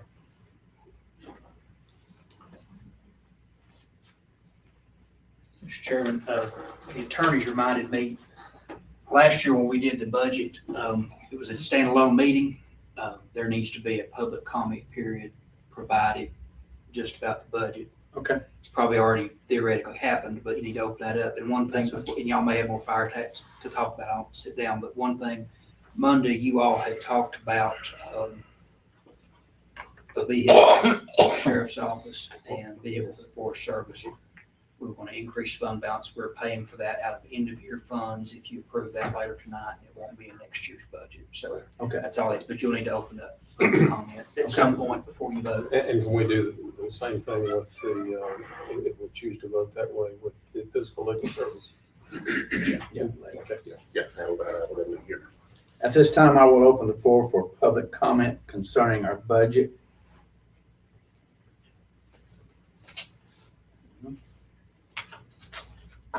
No one for public comment for the budget. At this time, I will close the floor for public comment for our budget. Thank you. Okay, Forrest, anything else? Any questions y'all have, happy to answer them, or anything you want to change. I just want As long to, as it adds up. You I can want to subtract. thank you. I want to thank Darlene. I want to thank my peers. We have put in, I don't know, at least probably 200 hours as a group. And I don't think I'm exaggerating on that. I know that Forrest, the finance office, the department people, all of the support folks have put in endless amounts of time and effort to come up with what we believe to be a fair, and we know it's a balanced budget. And I want to compliment particularly Forrest for his leadership on this issue and for all of your hard work. Really appreciate it. Yes, Forrest, I also want to thank you for the time you put in, and Darlene, they put in countless hours, weekends, overtime during the week. I even went by one Sunday, and Forrest was out there on a Sunday working on the budget. And, this is it. It's not only dedication, but it's someone who is striving to do the best job possible for this county. And with this budget, I feel like it is definitely by far the best budget I've ever saw. I think we're on the right path for the county. I think with our tax collection rate up the way it is, I think with our strides we're making to collect the back taxes, that pretty soon we're gonna reach a point where hopefully there's no back taxes owed and the taxes are paid, and it will be a big plus in balancing this budget. And our economic development with this money that's coming in for this tax, that's going to be big this year. We're going to be able to take that money and do things for the county to increase our sales tax, our room tax, whatever tax may come out of this, it will benefit and it will trickle down. And it'll affect everyone in this room because of the things that we will be able to do, whether it be advertising. I don't know how many of y'all have noticed our billboard on 240 in Asheville.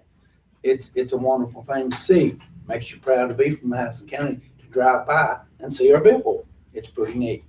And things like that, I hope We see a lot of things grow in leaps and bounds. I hope more people attend our commissioners meetings. We have it live streaming on the internet for those that want to watch it from home. I want more people to get involved.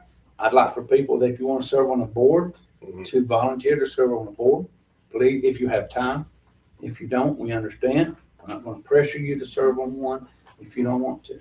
But I do appreciate each and every citizen of this county for what they do in helping us with this budget, because it takes everybody. It takes the taxpayers, the commissioners, every county employee, department heads and all to make this budget work. And I want to thank each and every one in the county.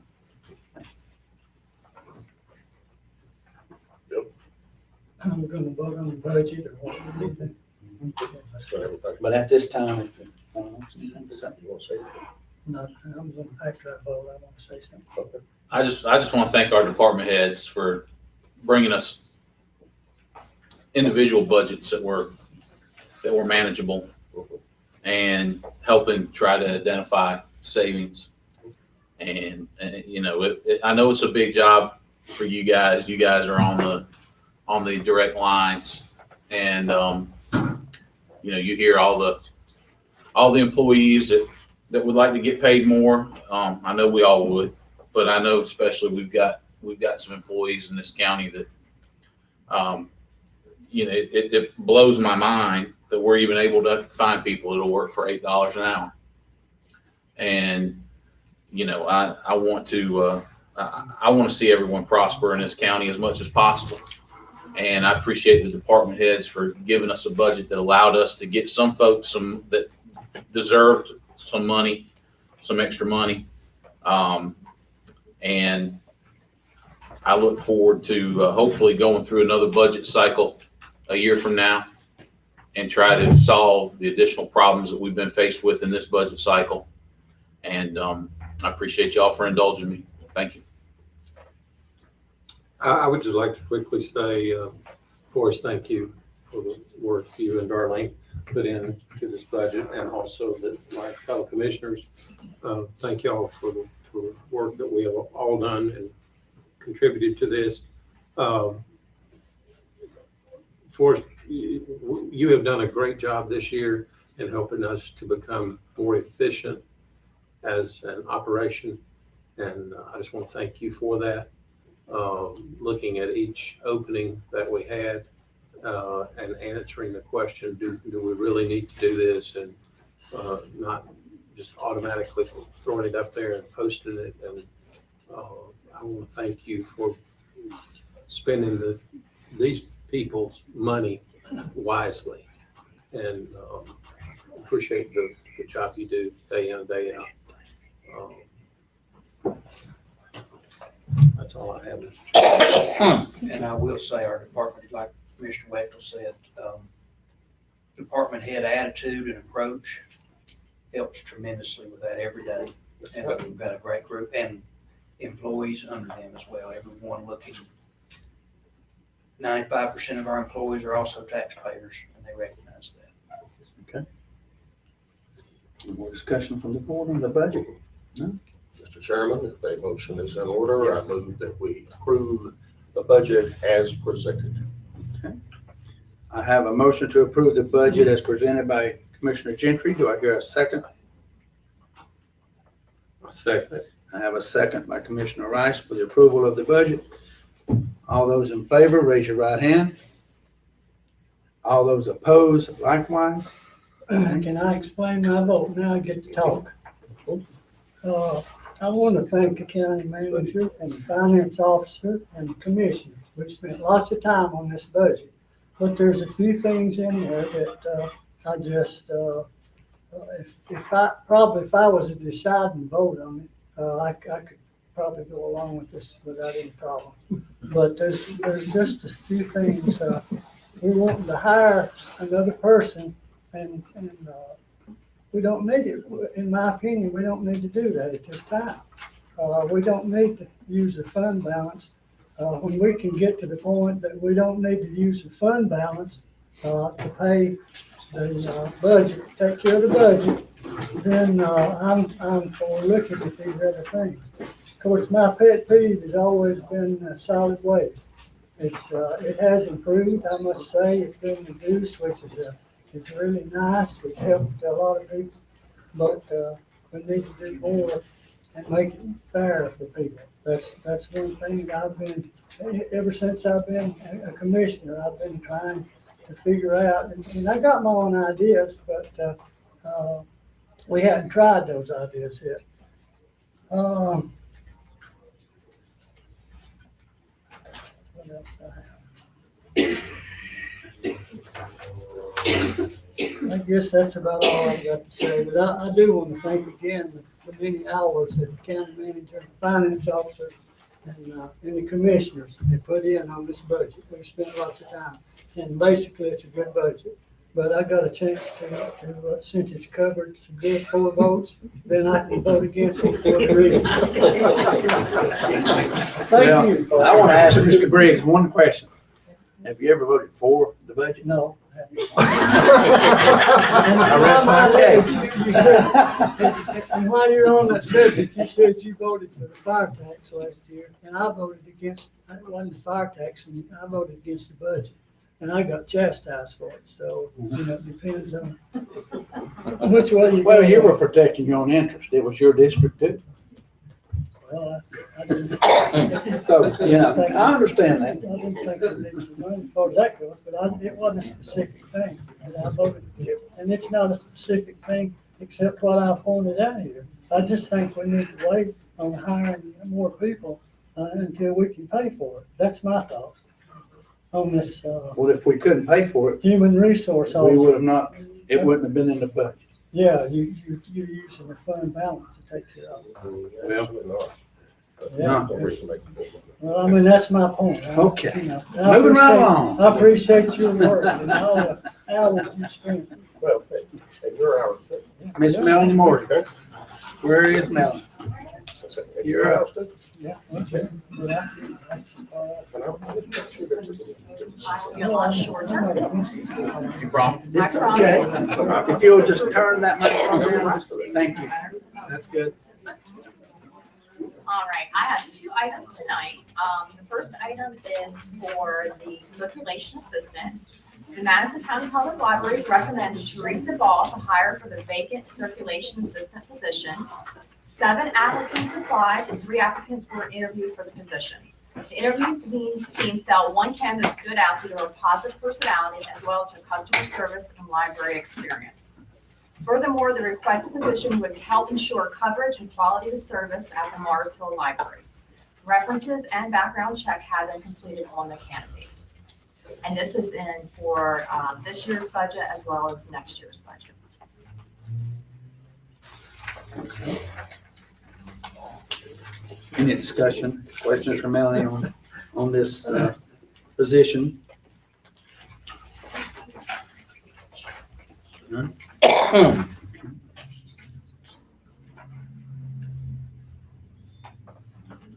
No questions from it?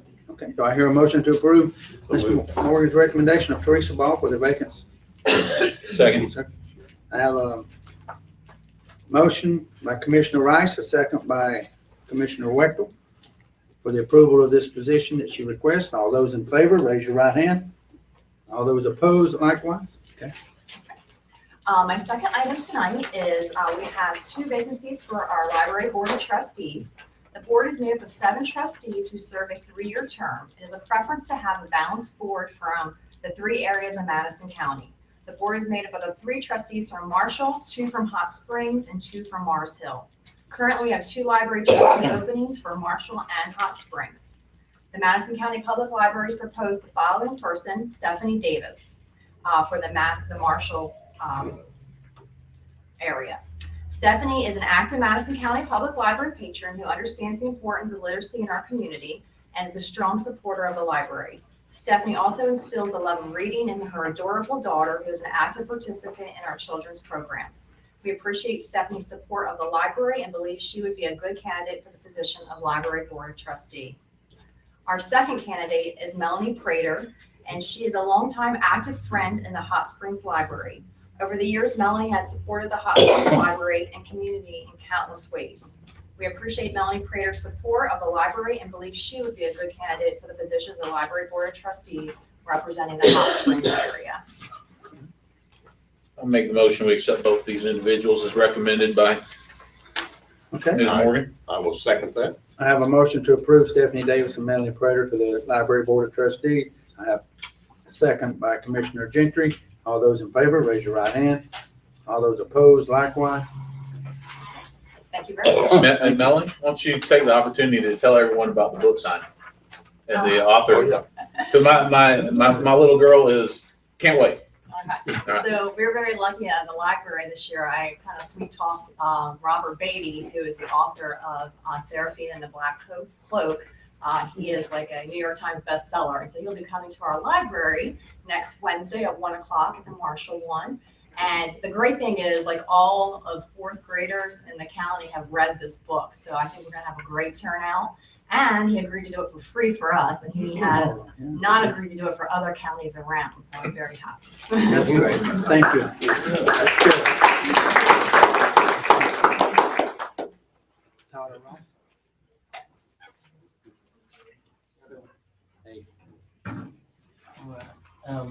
I believe y'all had in your packets the deal about the CCAP with the library. Real quick, just an overview. That's with our Soil and Water administers 3 cost share programs. This CCAP program is the one that's geared towards urban and suburban for community conservation. And what Melody and them, the Friends of the Marshall Library, have planned in their rain gardens, natural gardens, and permaculture. This program is actually tailor-made for assisting in implementing that, and we're going to try and come in with cost share dollars on the stormwater management side of things by implementing a cistern to irrigate what we can and manage the stormwater runoff. I'd be happy if we just had a little stormwater right about now. There's a lot of different things. My goodness. Be patient about 4 a.m. Yeah, all right. Just a little, not crazy. Just a little. Yeah, Just a little. no thunder, no lightning, no hail, just water. Just one. Oh, yeah. Yeah. That's what somebody likes. All right.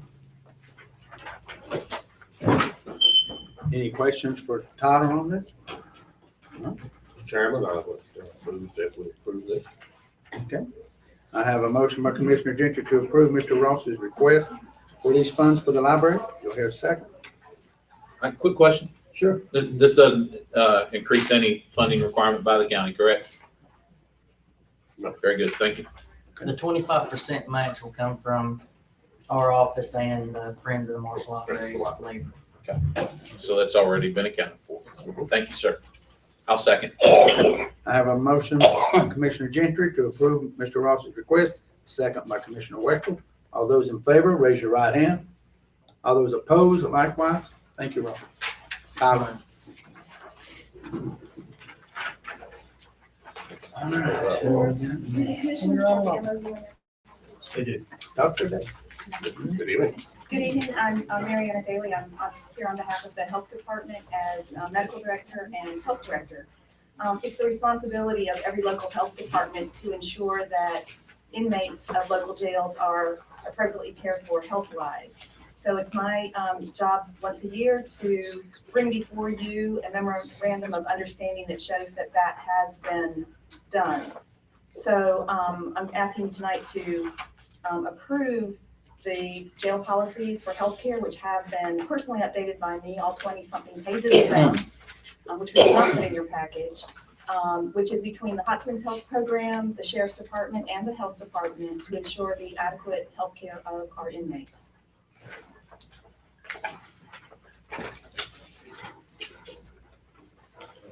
Mr. Laws, you have reviewed.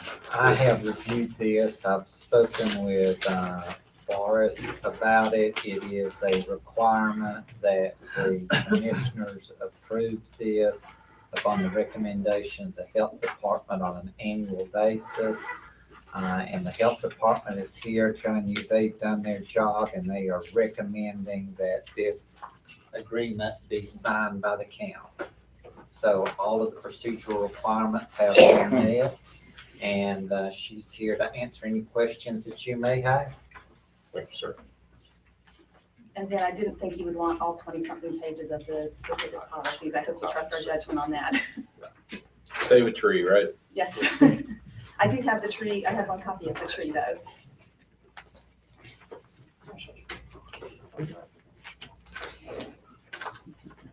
It was signed by Mr. Stevenson as chairman of the Board of Health at the last Board of Health meeting, but that copy went missing.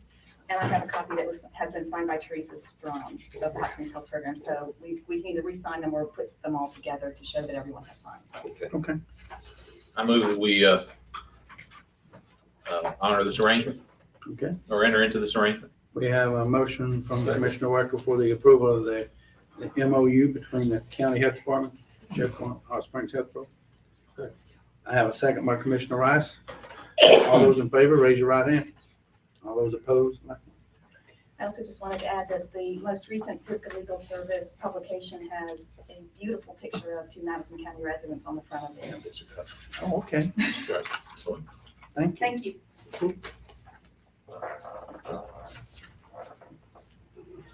Ross? Ross,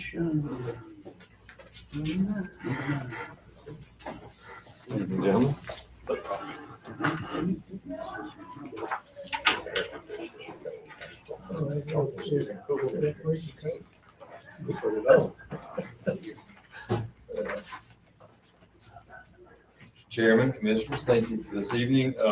In your package, you have information regarding a vacant position at the Extension Office. It's been vacant for quite a while. We're finally able to advertise, interview, and have made a selection of candidate. That candidate is before you. And I ask for your approval tonight, candidate Ms. Elizabeth Ayers.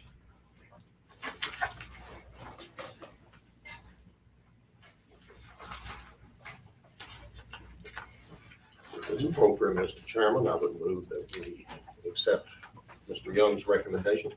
Okay. We have a motion by Commissioner Gentry to accept Mr. Young's recommendation of Elizabeth Ayers for agriculture agent. Do I hear a second? Question. Okay. By agreeing to hire her, we are not agreeing to their 50-50 ratio for the upcoming year. Is that correct? That's correct. This is just a request. Very good. Thank you. Again, I have a motion by Commissioner Gentry, second by Commissioner Rice for the approval of the employment of Elizabeth Ayers. All those in favor, raise your right hand. All those opposed, like. Thank you, John. Thank you, Ross. Thank you, Ross. Mr. Scott Greer. See if I can find him. He's an 8. Everything's one number off. Yeah. It took me a minute to catch it. Yeah, I was over here fumbling like I No, thought I was really screwed up. I thought I had. Cody guys and young man. Well, I got one bad out of that, so don't excuse. It's getting better. Yes, Scott. Good evening, Commissioners. Thank you for your time. I'm here to request approval of the memorandum of agreement with North Carolina Emergency Management, which allows my department to receive $1,000 in grant funding for hazardous material emergency response planning, training, and related exercises. Reimbursement will be after the invoices and proof of payment of the invoices is submitted to the North Carolina Emergency Management. And it runs through December of this year, 2016, and all the invoices will need to be submitted before or no later than January 31st, 2017. This grant is in effect upon the recording of the MOA and the final approval for the North Carolina Emergency Management. Is that grant enough to cover the entire program? The cost of the program? Yes. Okay. For what we would be using it for, yes. Okay. Did you apply for this grant, Scott? Yes and no. I mean, it comes and we either, yes, we want to do it, or no, we don't. Because, I mean, it kind of comes and. Would you contact the chief of Spring Creek Fire Department and see if you can work with them on the possibility of any grants that may be available to them? I've discussed that with him about some stuff. a little bit different than what they're kind of going for, but it was grant funding in general. Yeah, I understand. And I've worked with, and I've also talked with Sarah about it. Okay. Nicholas. All right. Thank you. Again, Don, any question? Any issue? I'm fine with it. Okay. Really? Any question from the board for Scott on this? No? Okay, do I hear a motion to approve the agreement with the North Carolina Emergency Management for funds, the amount of $1,000 to be spent for hazard patrol response planning, training, and related expense?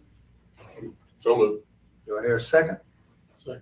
I have a motion, Commissioner Gentry, to approve the request for funds for emergency management, second by Commissioner Wright. All those in favor, raise your right hand. All those opposed, likewise. Okay. Thank you, guys. Thanks, Thanks, Scott. Where's he at? He moved on. Mr. House.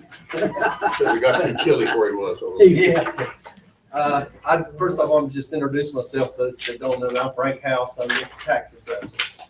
And Commissioners, in your packet, there's some information about the refunds and releases. And if you have any questions on that.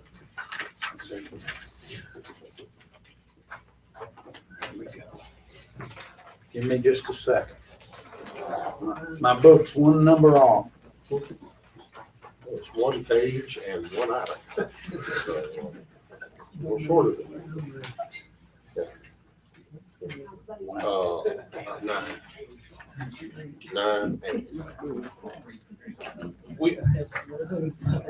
Was our question adequately resolved in regards to what we had the last time and why we continued this? I don't recall having any additional information presented. It's on, all the releases for, the will. Yeah. Was your question. But what was the answer to the question? Okay. All right.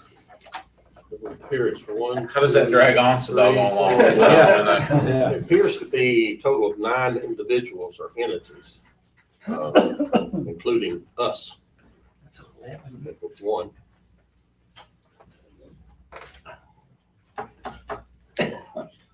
One offense goes all the way back to 05.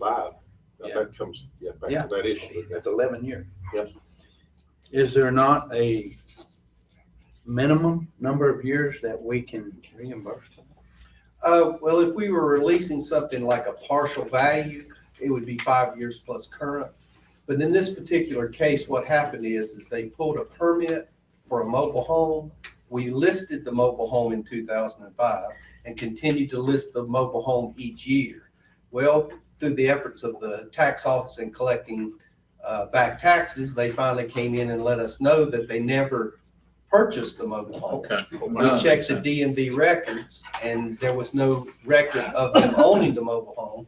So we released what we would have considered a legal tax, which would be for something that they did not own. Okay, I see.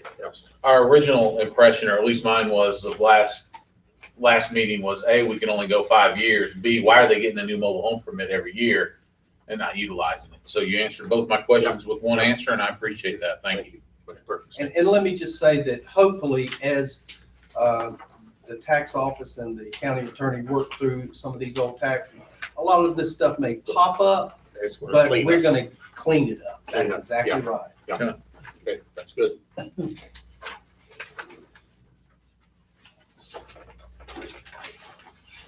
Can we do both of these together? We will do the releases and the refunds together, yes.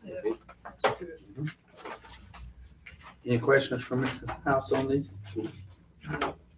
Do I hear a motion for the Mr. House list of the property releases and refund for? So, okay. I'll second. I have a motion by Commissioner Rice for the approval of the property releases and a second by Commissioner Gentry. All those in favor, raise your right hand. All those opposed, likewise. Thank you. Thank you, Frank. All right.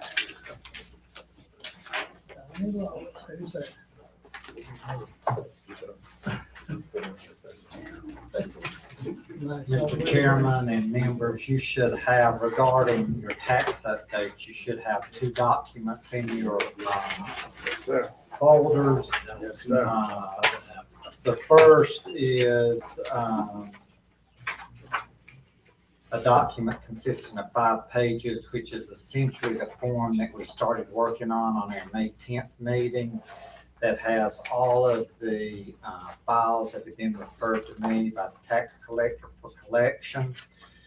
There will just be one additional name on this one from the other one, and that is the first name, Jeff Allen. Upon my request, the tax collector sent that one over to me because we were doing a foreclosure in a section where he owned a lot. I have asked Laurie to send additional files over to me once she has those prepared. As you can see, we have worked down through almost all of these because all of the ones that are marked in red are the ones that have action that has been taken. I have starred what has happened since our last meeting on May the 10th. We have filed a total of 19 new tax foreclosures in that period of time. I told you that I would at least get 2 files to you a week. I think that is more than 2 files that have been actually commenced since that date. The list of those names that we filed a foreclosures on is on the other document that's been provided to you. I have also listed for you the 6 taxpayers that have paid their taxes in full since the last commissioners meeting. If you have any questions regarding these 2 documents, I'll be more than happy to address those. And then I want to speak with you just a few minutes about the process that we use in collecting taxes, because I believe there may be a little bit of misinformation that is out there, as is always the case when tax foreclosures get ramped up, because there's an element of folks out there who resist the efforts that you're making. And some things get said about what has happened, and I just want to report to you and ensure you that if you are ever asked the process that we are using to collect the taxes. And I would invite any taxpayer or any person who is interested to come to these meetings and hear the reports and ask any questions that they may have. What we do, when a file gets sent to me, at that time, we are dealing with old taxes. A lot of them going back 10 years, most of them going back 6 and 7 years, because this is the first batch, folks. By the time it gets to me, there have been generally double-digit notices that have been sent to the taxpayer, informing them that the taxes are delinquent. Also, they've seen their name in the newspaper for many times. And in addition to those required notices, the tax office picks up the phone. They inform them, please pay your taxes. We need the money. So by the time it gets sent to me, it's generally the last resort. When we receive a file, the first thing that we do is do a title examination on the property. We determine who owns the property, if there are any liens or judgments on the property, easement holders, homeowners association, because all of those folks have to be made a party to the lawsuit that is commenced. On an average, for a regular piece of property that is not in a subdivision, period of time to examine the title is probably on an average of 4 to 6 hours.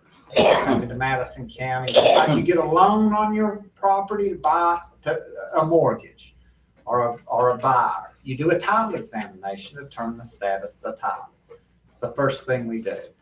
The second thing we do is prepare a complaint, a lawsuit, and a summons and file it. We bring it over to the courthouse, we bring it over to Laurie. Laurie reviews it. We take it down to the court's office, we file it. We have a civil summons that are issued to all other parties that have any interest in the lawsuit. Now, what that includes is any potential spouse of a landowner. We send that lawsuit and those summonses out to be served by the sheriffs of the county wherever those folks live. So that is all the work that we do just in order for the taxpayer to receive a notice that a lawsuit's been filed against them. Now, at that time, the lawsuit says pay your taxes, pay the cost of collection, or we're going to proceed with a lawsuit. Now, what has happened here is that we are getting a lot of response once the lawsuit is served on the folks. They're calling my office, attorneys are calling my office, folks are calling lawyers. What do I need to do? And we are getting some success with people, you know, trying to figure out how to pay their taxes. Now, what happens is that once we've gone through all of that, not only do they owe their taxes, but unfortunately, they owe the attorney's fees that are part of that. You do not pay me to file these lawsuits. If I file a lawsuit, the cost of collection is passed on as part of the cost. The procedure for doing that is if a taxpayer calls and says, I want to pay my taxes, what do I need to do now? Laurie calls me. She says, how much money do you have invested in this? We tell them. Now, as a general rule, if it's just a plain lawsuit that is filed, nothing more, on an average, I have 8 to 10 hours in that, just in my legal work. Now, I practiced for 33 years. If you come to my office and want to know what you're going to get, you're not going to get $100 an hour. You're not going to get $150 an hour. Your general fees for your attorneys here in Madison County, what they charge, is a low of $250 up to $500. Okay? Now, if I've got 10 hours of work in one of these files and they're paying $1,000, that's not a lot of fees that I'm charging back to these folks. And if I charge you more money per hour than I'm charging these taxpayers to file a lawsuit to collect taxes that they haven't paid in 6 or 8 years. Okay? Now, so Laurie tells them, if you want to pay your taxes, you pay the tax bill and you pay the cost of collection. And that's exactly what it is. Those folks then pay money to the tax office. The tax office then forwards the money over to Darlene, and then I bill Darlene for the cost. I bill the county, but the county is paying me the money that the taxpayer has already paid in. Now, in addition to these costs that I will give her, there may be cost of the filing fee that the county pays when we file a lawsuit, which is $150. The service fees that have to be charged to each person who served with the lawsuit, which varies anywhere between $30 per person and $100 per person, depending on where they live and who serves them. Whether or not there's unknown parties that guardian ad litem's have to be appointed to, Steve Huff has graciously agreed to represent all of those parties.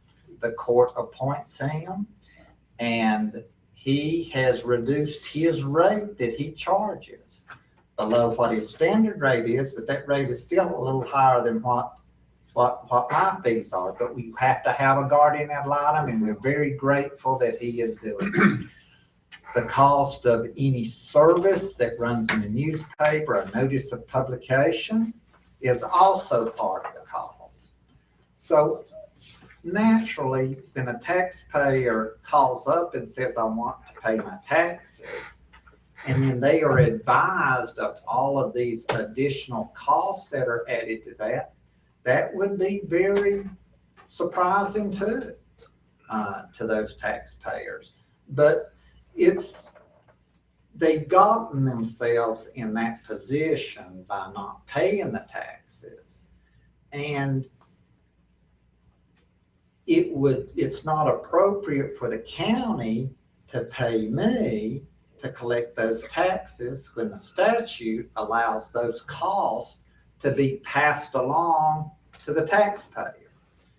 And if there is any taxpayer that wishes to contest the amount of the cost and the attorney's fees, they can request a hearing before the clerk of court or any district court judge to determine whether the fees are appropriate or not. And as long as I've done that, I have never had one of those requested. I mean, they're just, with these fees and these charges, they're not going to do that. There is one separate set of circumstances. If a lawsuit is not filed, if Laurie has just sent the file over to me and we have started work on it without filing a lawsuit, okay, so there's not a lawsuit pending, but we have charges in it. Laurie knows the file sent to me, and any file she sent to me, she will not allow the taxpayer to pay their taxes unless she speaks with them. So if one of those exists, she'll call me and I will tell her how much time I've got in that. And when that happens, she will give the taxpayer the option of paying those costs directly to me or paying them into the tax office to be referred down to then be sent to the finance director.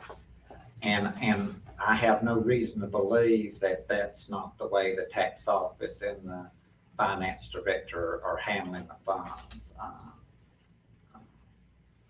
That's the way I deal with it. They've not told me otherwise. So I just wanted,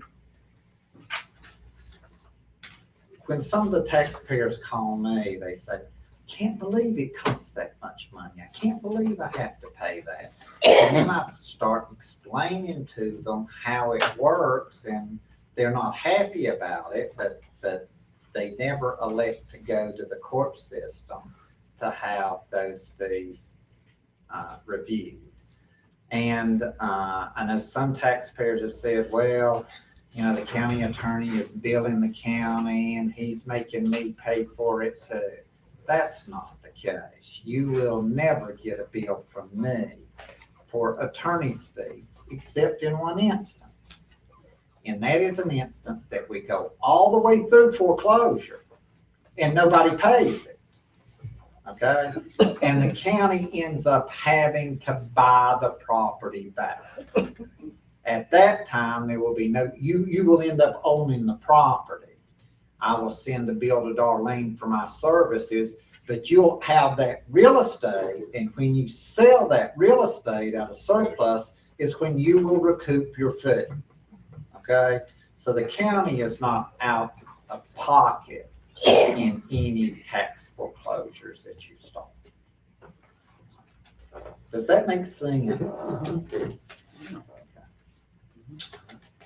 You have any questions about this latest report? It's good to see a lot of red light. Based on your experience, how do you feel with progressing with our efforts? I think that the way your tax office is working right now, and I think with your efforts you are moving in a very, very positive direction. You have a tax collection rate of 96% right now. You heard Forrest say that's gone up in the last 4 years. It's not gone up. It's gone up for a reason. It's gone up because you folks have made an effort to collect your taxes. It just doesn't happen without there being a reason for it. What that tells me is that you've got 96% of the good citizens of Madison County paying their taxes. Now you're talking about, and we've got 4% that are not paying their taxes. That's not fair. You know, you should not balance your budget on the backs of 96% of your people when 4%, you know, aren't sharing their load. But then when you start efforts to collect that, you know, you hear the rumbling. And my response to anyone who has an objection or has a question are 3 words: pay your taxes. That is the fair thing for everybody to do. Tax is not but when you're on a local level, you can see where your money is going.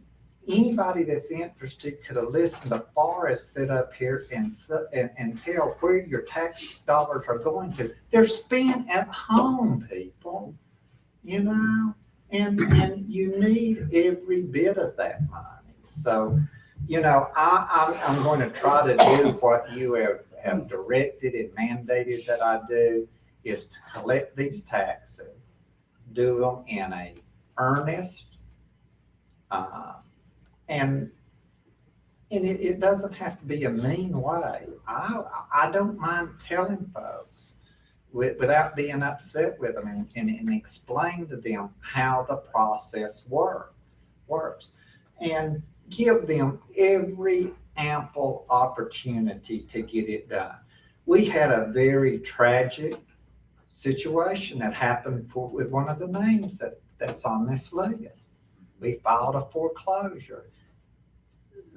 I don't know whether he's a young man or middle-aged, but he passed away in a terrible accident.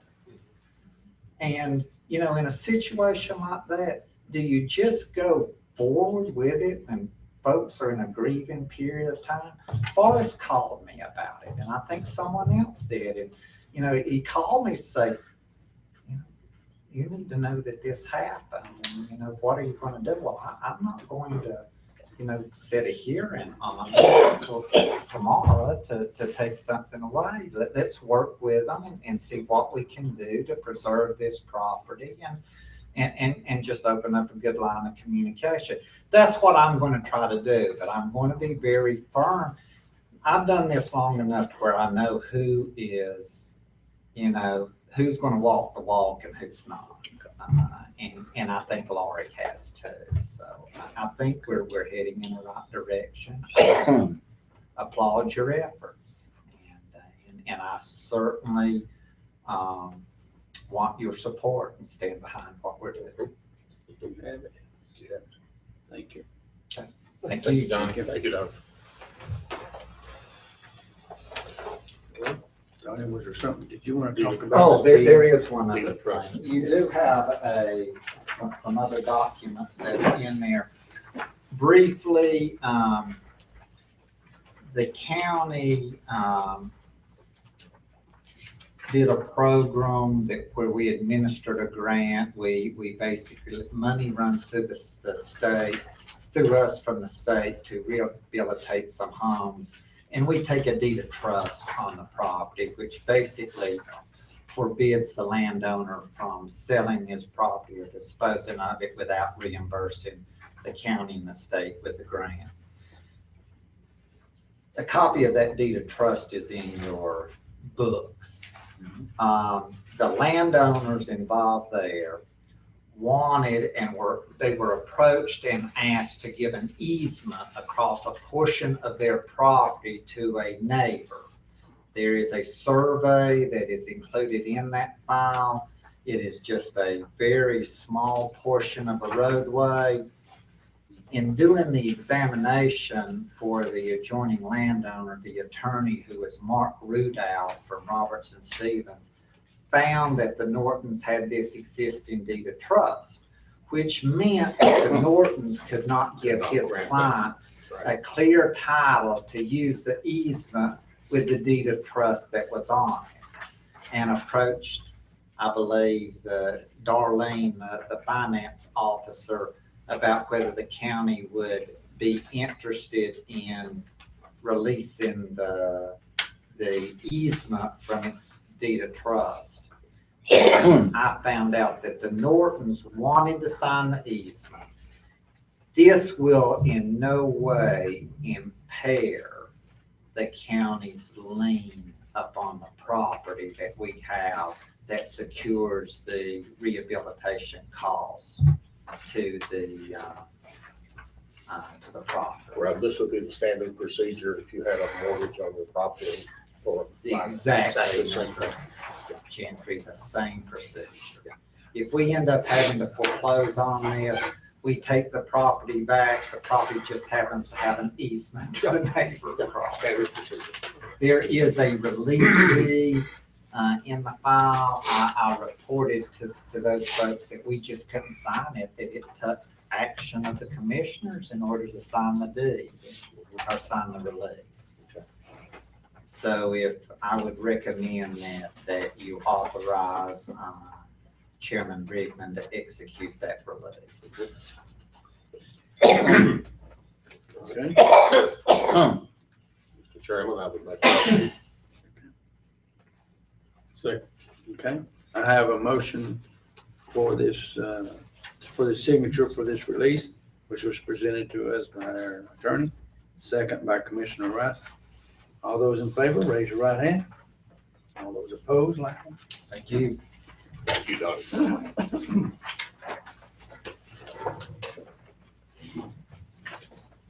Let's see one now. I'm certain about the same. What's Forrest getting us now? Resolution. Okay. Here comes the mayor. Thank you. That's actually the second item. Yeah. Yeah.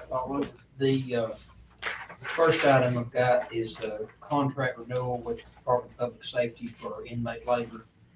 I think the document's been replaced. If not, there was a typo in the original one. The total cost for the year for the county is $780 for 3 inmates.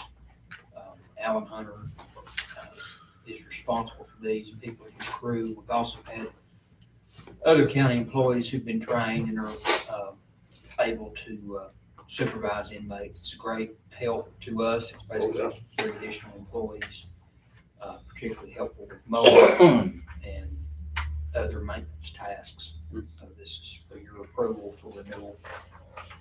Okay. Do I hear any questions or comments for Forrest on this?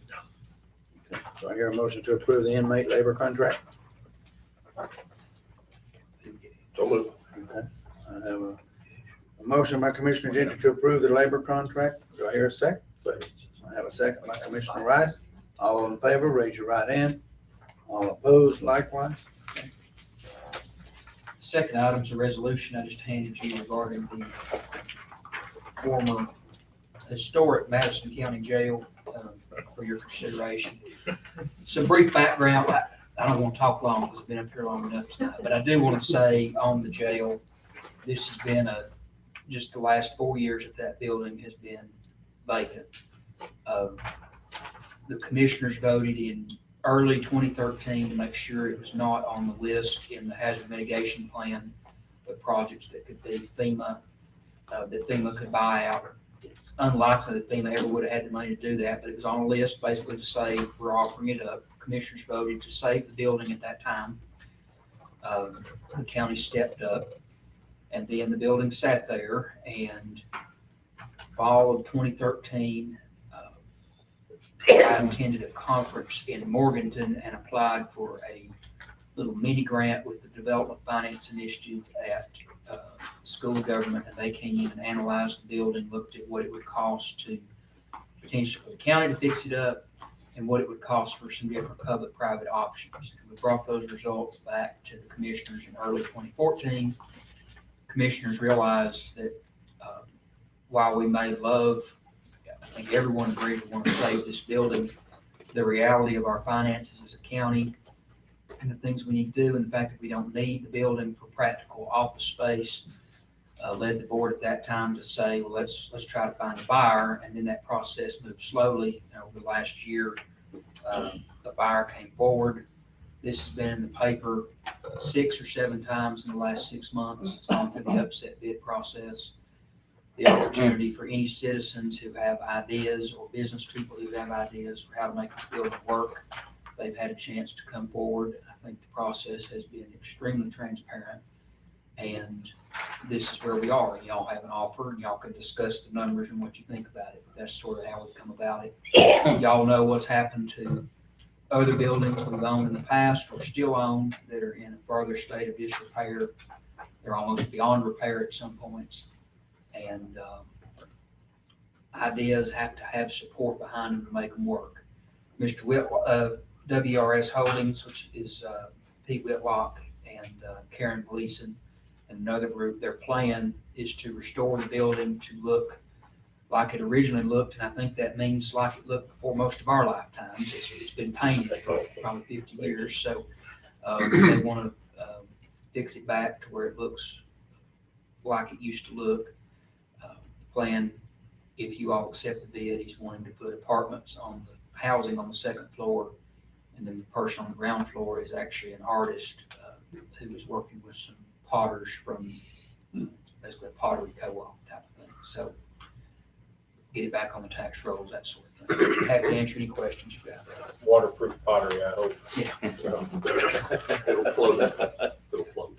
Yeah. All right. Any discussion with Forrest on this resolution about the acceptance of the money for the jail?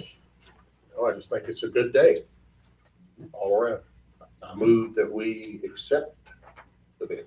I'll second that. I have a motion, Commissioner Gentry, for the acceptance of the present bid on the jail for this resolution for that. Second by Commissioner Wechtel. Any more discussion? All those in favor, raise your right hand. All those opposed, likewise. Okay. Just take 3 little notes on update. Courthouse, if you haven't been by to look, they're starting to paint in those rooms. Very, very close to finishing, and with the additional funds you have, the current phase, the additional funds you provide will be able to get the mini splits going on that floor. Immediately we'll get that process going. The driveway to the animal shelter and transportation got paved last week. It looks good. First time it's ever really been paved, and it was in pretty bad shape for the last couple of years. And then some potential good news to watch out of Raleigh, and I haven't seen an update this week. One of the chambers, don't remember if it's House or Senate, passed a bill to do away with electronics recycling, which would just let us throw it away and not have any fee at all. And we'll just see how that all shakes out. But it could go through and save citizens some money. Thank you. All right, Forrest. While we're talking about parking lots, that's the parking lot to the convenience station, and you can scroll through a couple more pictures. Down in Spring Creek. Do we have any funds that we can use to address those potholes? Yeah, and I have thought that had been addressed. So Well, some of them had been, but there's some others that are closer to the road. And apparently there may be some sort of dispute as to whether those potholes belong to us or the community center. There was a dispute from a former solid, well, there used to be a dispute, I found out about that. Past previous dispute. Yeah, we don't have to fix driveway going to our, and technically that may be correct, but in the last few months I've said, and the most recent person over at Landfill has said, fix it. These areas have been. It was just gravel, I think. Yeah, these areas, two of the 3 areas where problematic have been addressed. It's just that one final area. I'll give them a look at that. Yeah, we're trying to do that at all our centers, just make sure the gravel's out there, and whether it's ours or not, if there's not a huge liability, we might as well just fix something. Make it easier for people. So thank you. At this time, I'd like to take just a quick 2-minute recess. Can I do that, Mr. Attorney? Sure. Okay, take a 2-minute recess before Darlene gets there. AKA potty break. AKA. Hey, Wayne, where are you going? Can't you tell by the way he's walking? Bill, years or You better go. If it's that urgent, you better keep going. I'm going to comb his hair. Oh, yeah. Well, I'll tell you what. We're gonna have to get check that in. Is there hot water in this building? Like a coffee machine? There should be hot water in the little kitchen area, you know, where we meet over here. Oh, yeah. Yeah, I believe that one has hot water. Where the refrigerator is. Yeah, right where the fridge is. You may have to have it run a few minutes. Okay. I think that's the only place in the building has hot water. Thank you. So our students have bacteria-free hands, huh? Absolutely. So y'all get reports on the school construction? We do, yeah, we get like weekly, pretty much. So that's going up there. So far. Comes out of the next. So far. Well, I think. So what is that they've done, so they do in the classrooms and the high school thing? Both of them going on the same. Forrest. We had to review some things. Donnie added to the list of the updates for early college and the freshman. Sure. Thank you. Okay. All right, Darlene. You have in your packet your financial report for the month of May. And at this point, we should be at 91.63%. We know that's not always the case, but that's where we should be. Yep.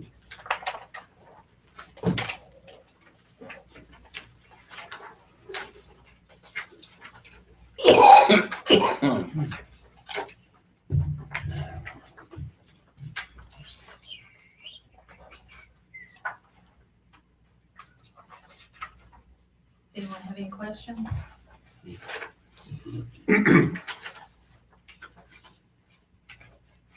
At this point, all of our debt service payments have been made except for the 4042 payments to the schools.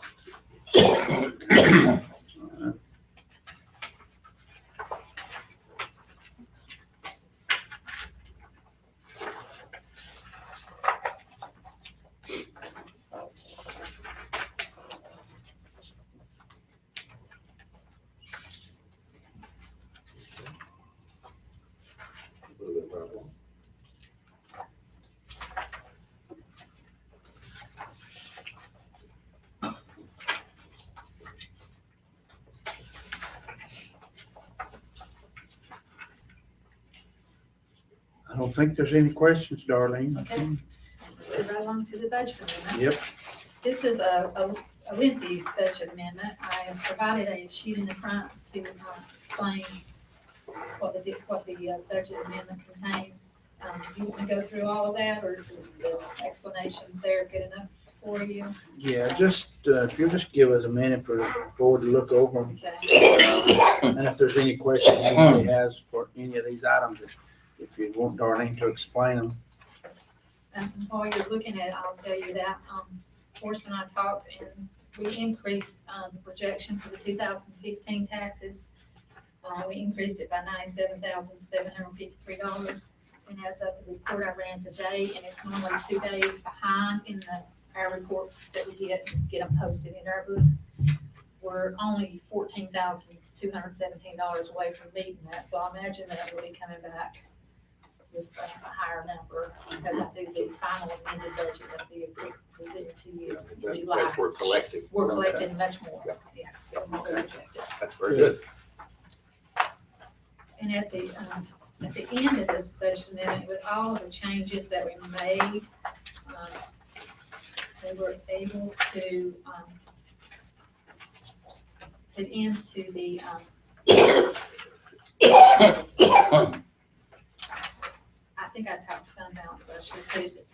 contingency on that, an additional $40,242. That means we have $40,242 more than the expenses that I Is that needed what to cover here. is that where you're thinking the vehicles maybe? Vehicles, yes, that's Okay. correct.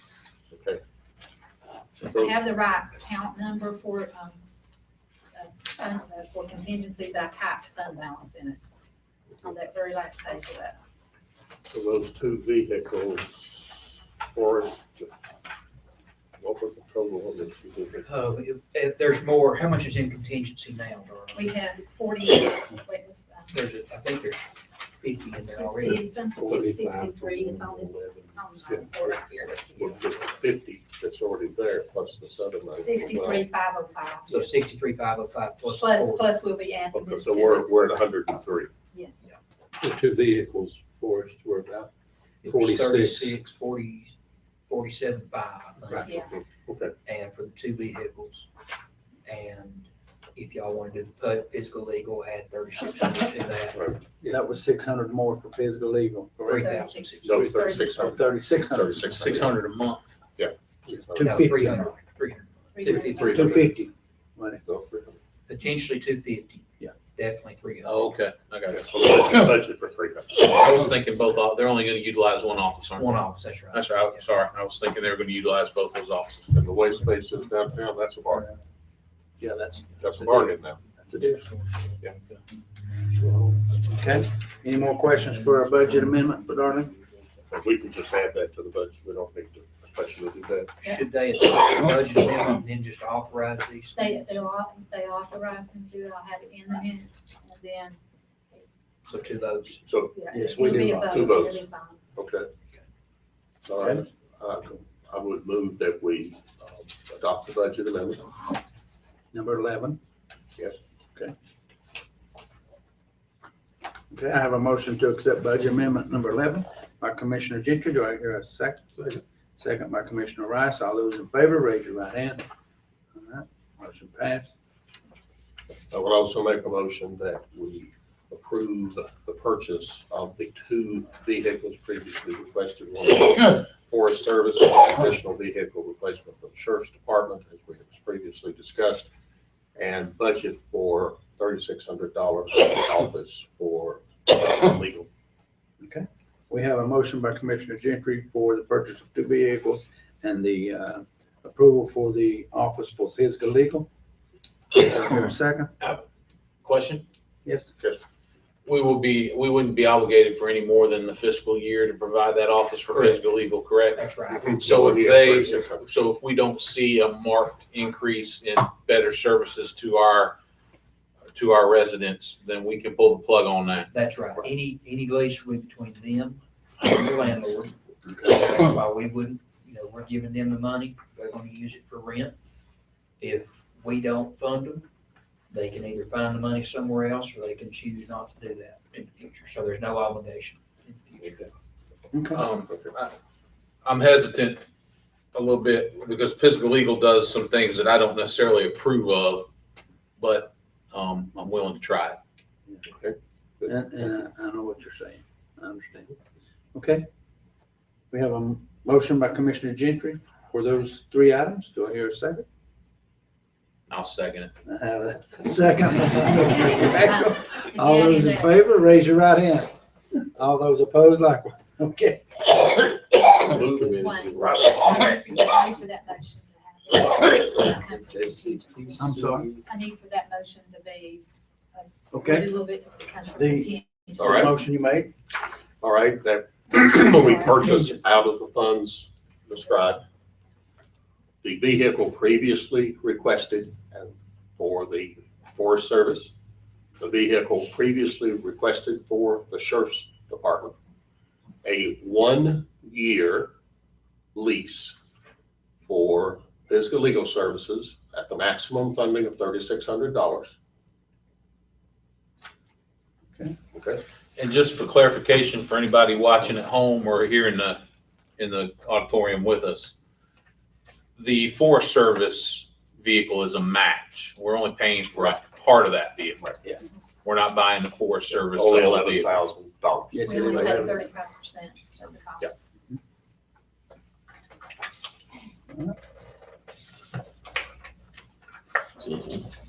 Do we need to re-vote on that? We'll need to vote, yes. All right, well, I'll re-second your motion. Thank you, sir. Yes, sir. We have a motion by Commissioner Gentry, a second by Commissioner Warple for the Amended motion. amended motion. All those in favor, raise your right hand. All those opposed, likewise. Thank you. I should have told you sooner. It's all right. The next item is your JCPC, the plan for 2016-17. And basically, just received this last week. It should have been a part of it.